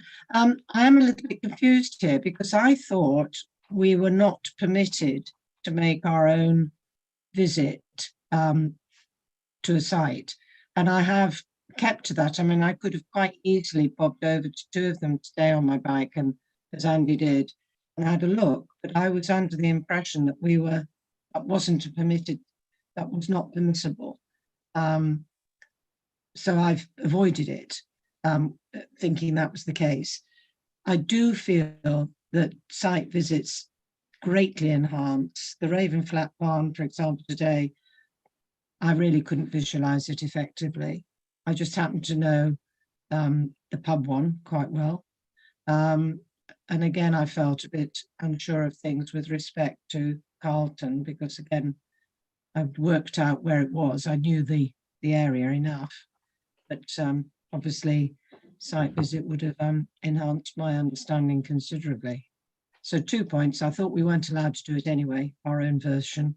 And secondly, as Councillor Brown has suggested, if it was possible for us to bob along on the, you know, within a certain window of opportunity, to use a phrase, I would certainly appreciate that. But I do understand that a full site visit is off the agenda. Thank you. Thank you for that. Yeah, I'm just making notes of these suggestions for this working group that we're going to be on. Just quickly come back on Chris's thing. I think the general position is that I, along with all of the planning officers, have legislative powers to enter land. I'm not certain that members have that same power, but I think that's something that we can explore in any workshop that we set up, and we'll follow that one through. And if we can get round that, let's do it. But you know, it's possible that while, as I say, I've got legislative powers to enter land, I'm not certain members have the same thing, especially if you're entering private land. Well, that was very much my understanding, that we shouldn't be even going anywhere near the place. But there's lots of site visits that could be done from a public highway. It depends on circumstances, but it's certainly something that I'll explore when we're looking at, you know, what can we do to help. Yeah, Chair, just on the back of that, I think my understanding of it is pretty similar there to what's been pointed out, and that is that members do not have a right to go onto private land. So I think any site visit that members did independently would have to be viewed from the public highway. But obviously we'll look and try and see if we can find a way around it. Okay, thank you. Yeah, that's promising. Councillor Sutcliffe.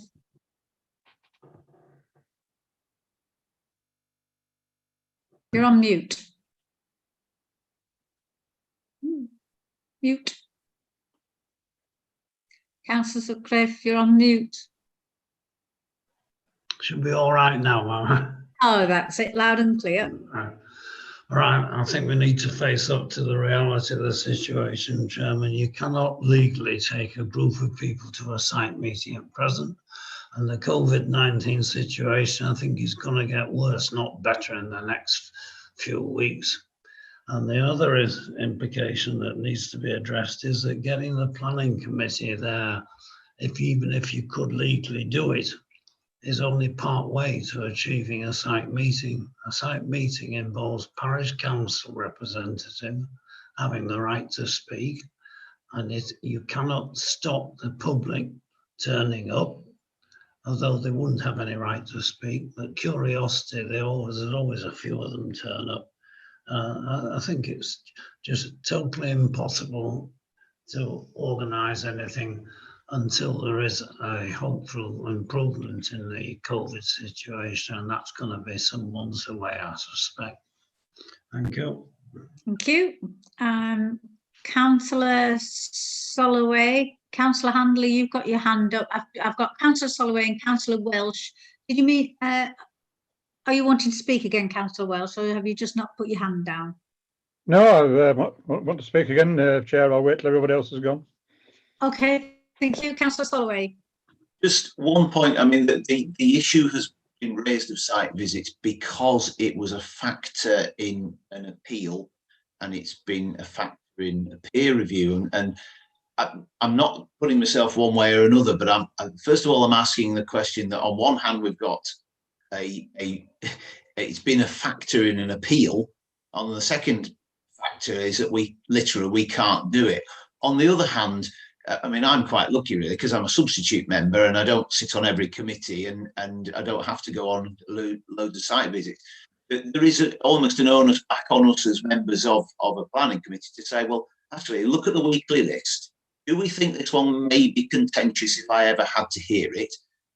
Give yourself a load of time to maybe even just go to the neighbourhood at some point when you're passing, and you've just got a flavour of an area. I mean, I went to some site visits today not because I wanted to necessarily look at the site, but I also wanted to look at the community and get a feel of where this, you know, where the pub fits in with Kilwick, where this place fits in with Carlton. because I might not know, or I might not have ever been there before. And that's where I think they're useful. But we can ourselves be a bit proactive. There's nothing to stop us from saying, this could come up in 2 months' time. Next time I'm over there, I'll just have a look. I'll just pop down that street, just have a look while I'm there. You know, that kind of thing. But the real question is, how does this affect the peer review and the fact that we've had an appeal that has identified lack of site visits as an issue?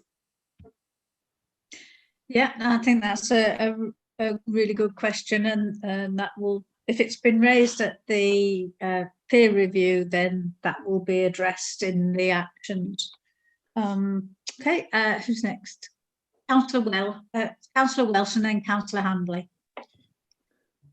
Thank you, Chair. The thing that strikes me was I was studying some email trails recently, and about a conversation with a member of the planning committee visiting applicants and applicants' agent or whatever on site, which is totally unethical, immoral, and shouldn't be happening. Now, I can go back to the time when Neville's wife was in charge of planning, and those my first experiences. We went on site visits, and officers were always the last away.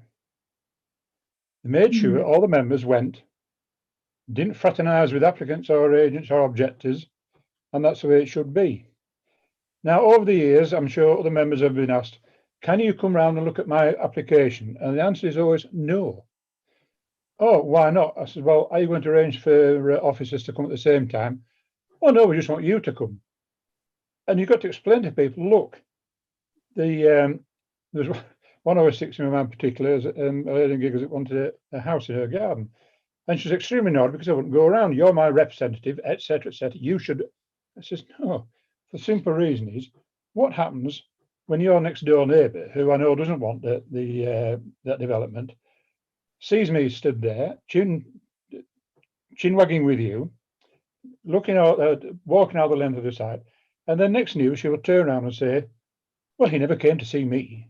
I want to lodge an official complaint, which is fair enough, but it goes back to the old story. It isn't how we perceive our job, it's how members of the public perceive we do our job. And whilst I can understand some sentiments, well, we can go around in our spare time. No, you don't go anywhere damn near for fear of being approached by objectors or applicants or anything else. If you're on official business with the planning officers, then that's fine. But going on your own and fraternising with everybody else is just leaving yourself wide open. And I think it's just something that shouldn't happen. We've got to be very aware of how the public see we do our job. And I'm sorry to repeat myself, but what they're going to think, good golly, that planning committee member there, or even chairman or one thing or other, chit-chatting on site with that. You don't go anywhere near unless, in my opinion, you are with officers. I'd like to ask Alex McDonald, I don't think it'll be any legislation to say that you don't, but is it there anywhere in the, and I'll take a written answer later, if possible, anywhere in our planning constitution, whatever, that mentions this? Because if it isn't, I think it wants something that wants highlighting to protect members as well as everybody else. Thank you, Chair. Thank you very much. Yes, good stuff. Alex McDonald.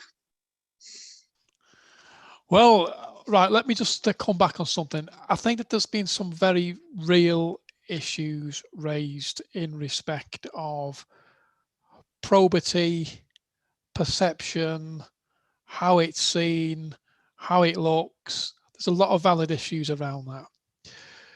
Members are aware of the obligations generally in the code of conduct. They're aware of the planning protocol that members abide by as well. So there is that. I think the point is well made in the sense that members have got to be very careful, and I don't think anybody is advocating that members undertake individual site visits and actually go on the site and discuss with applicants. Or I think when I was thinking about independent site visits, I was simply thinking of members visiting the area from the highway, taking a look and going home, not anything else. So I think members do need to be careful. There's obviously issues that we need to look at about what is and is not possible. I suspect that it is going to be, quite some time until we can get back to the previous position. We need to make sure that we proceed in a safe manner, but I think that we will look at all the options and we will try to get something that works for members. Thank you, Chair. Okay, thank you very much for that. Right, I'm going to draw that to a close. No more hands up. There are no more hands up. Not that you're not allowed to put your hand up. I draw that to a close. Councillor Rose is waving at me. Are you just being friendly, or would you like to speak because you're on mute? Well, I think Councillor Handley would like to speak. I'm so sorry. Sorry, Chair. All right. Thank you. I'm just going to mention to Neville, when I was thinking maybe take photos and put it relevant to the plans, say easterly, westerly, and what have you, and maybe a few more round each way, so that people get the perception where it's taken from. That's a great idea. Yeah, I mean that's something that I've talked to the team about in terms of effectively having the virtual site visit by us actually saying, right, this photograph was taken with my back to the bridleway, or that's the bridleway on the right hand side, or that's the neighbour's property stops there. And it's something that we can perhaps look at annotating the PowerPoint photographs a little bit more than we have done, rather than just saying photographs or something like that, is that we actually annotate them so you get advance warning, because you get the PowerPoints early, you get advance warning of what we believe, and I've got great faith in what the team do, but that this is what we believe you need to understand. And that would give members the opportunity to come back to us to say, yeah, but I'm aware of something else that you might not have picked up on.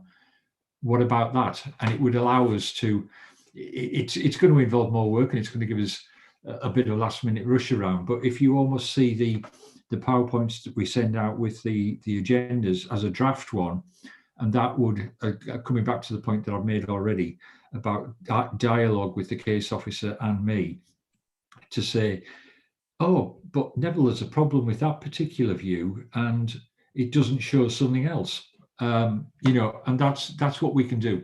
But I take your point, Stuart, entirely on in terms of numbers of photographs.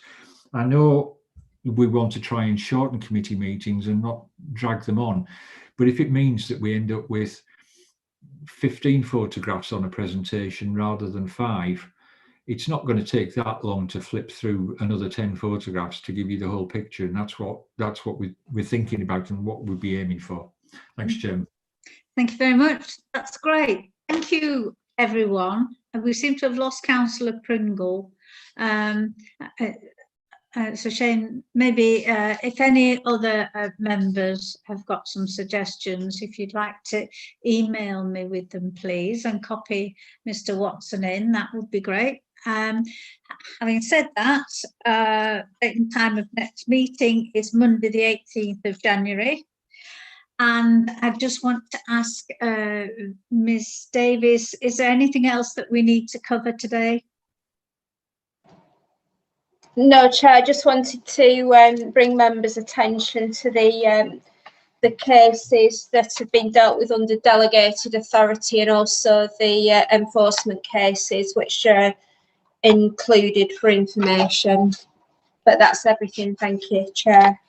Thank you very much for that. So it just remains for me to wish everyone a very Merry Christmas, and thank you so much for all your hard work and input up to now. Look forward to next year. See you all then. Bye. Happy Christmas, everyone. Bye. Bye.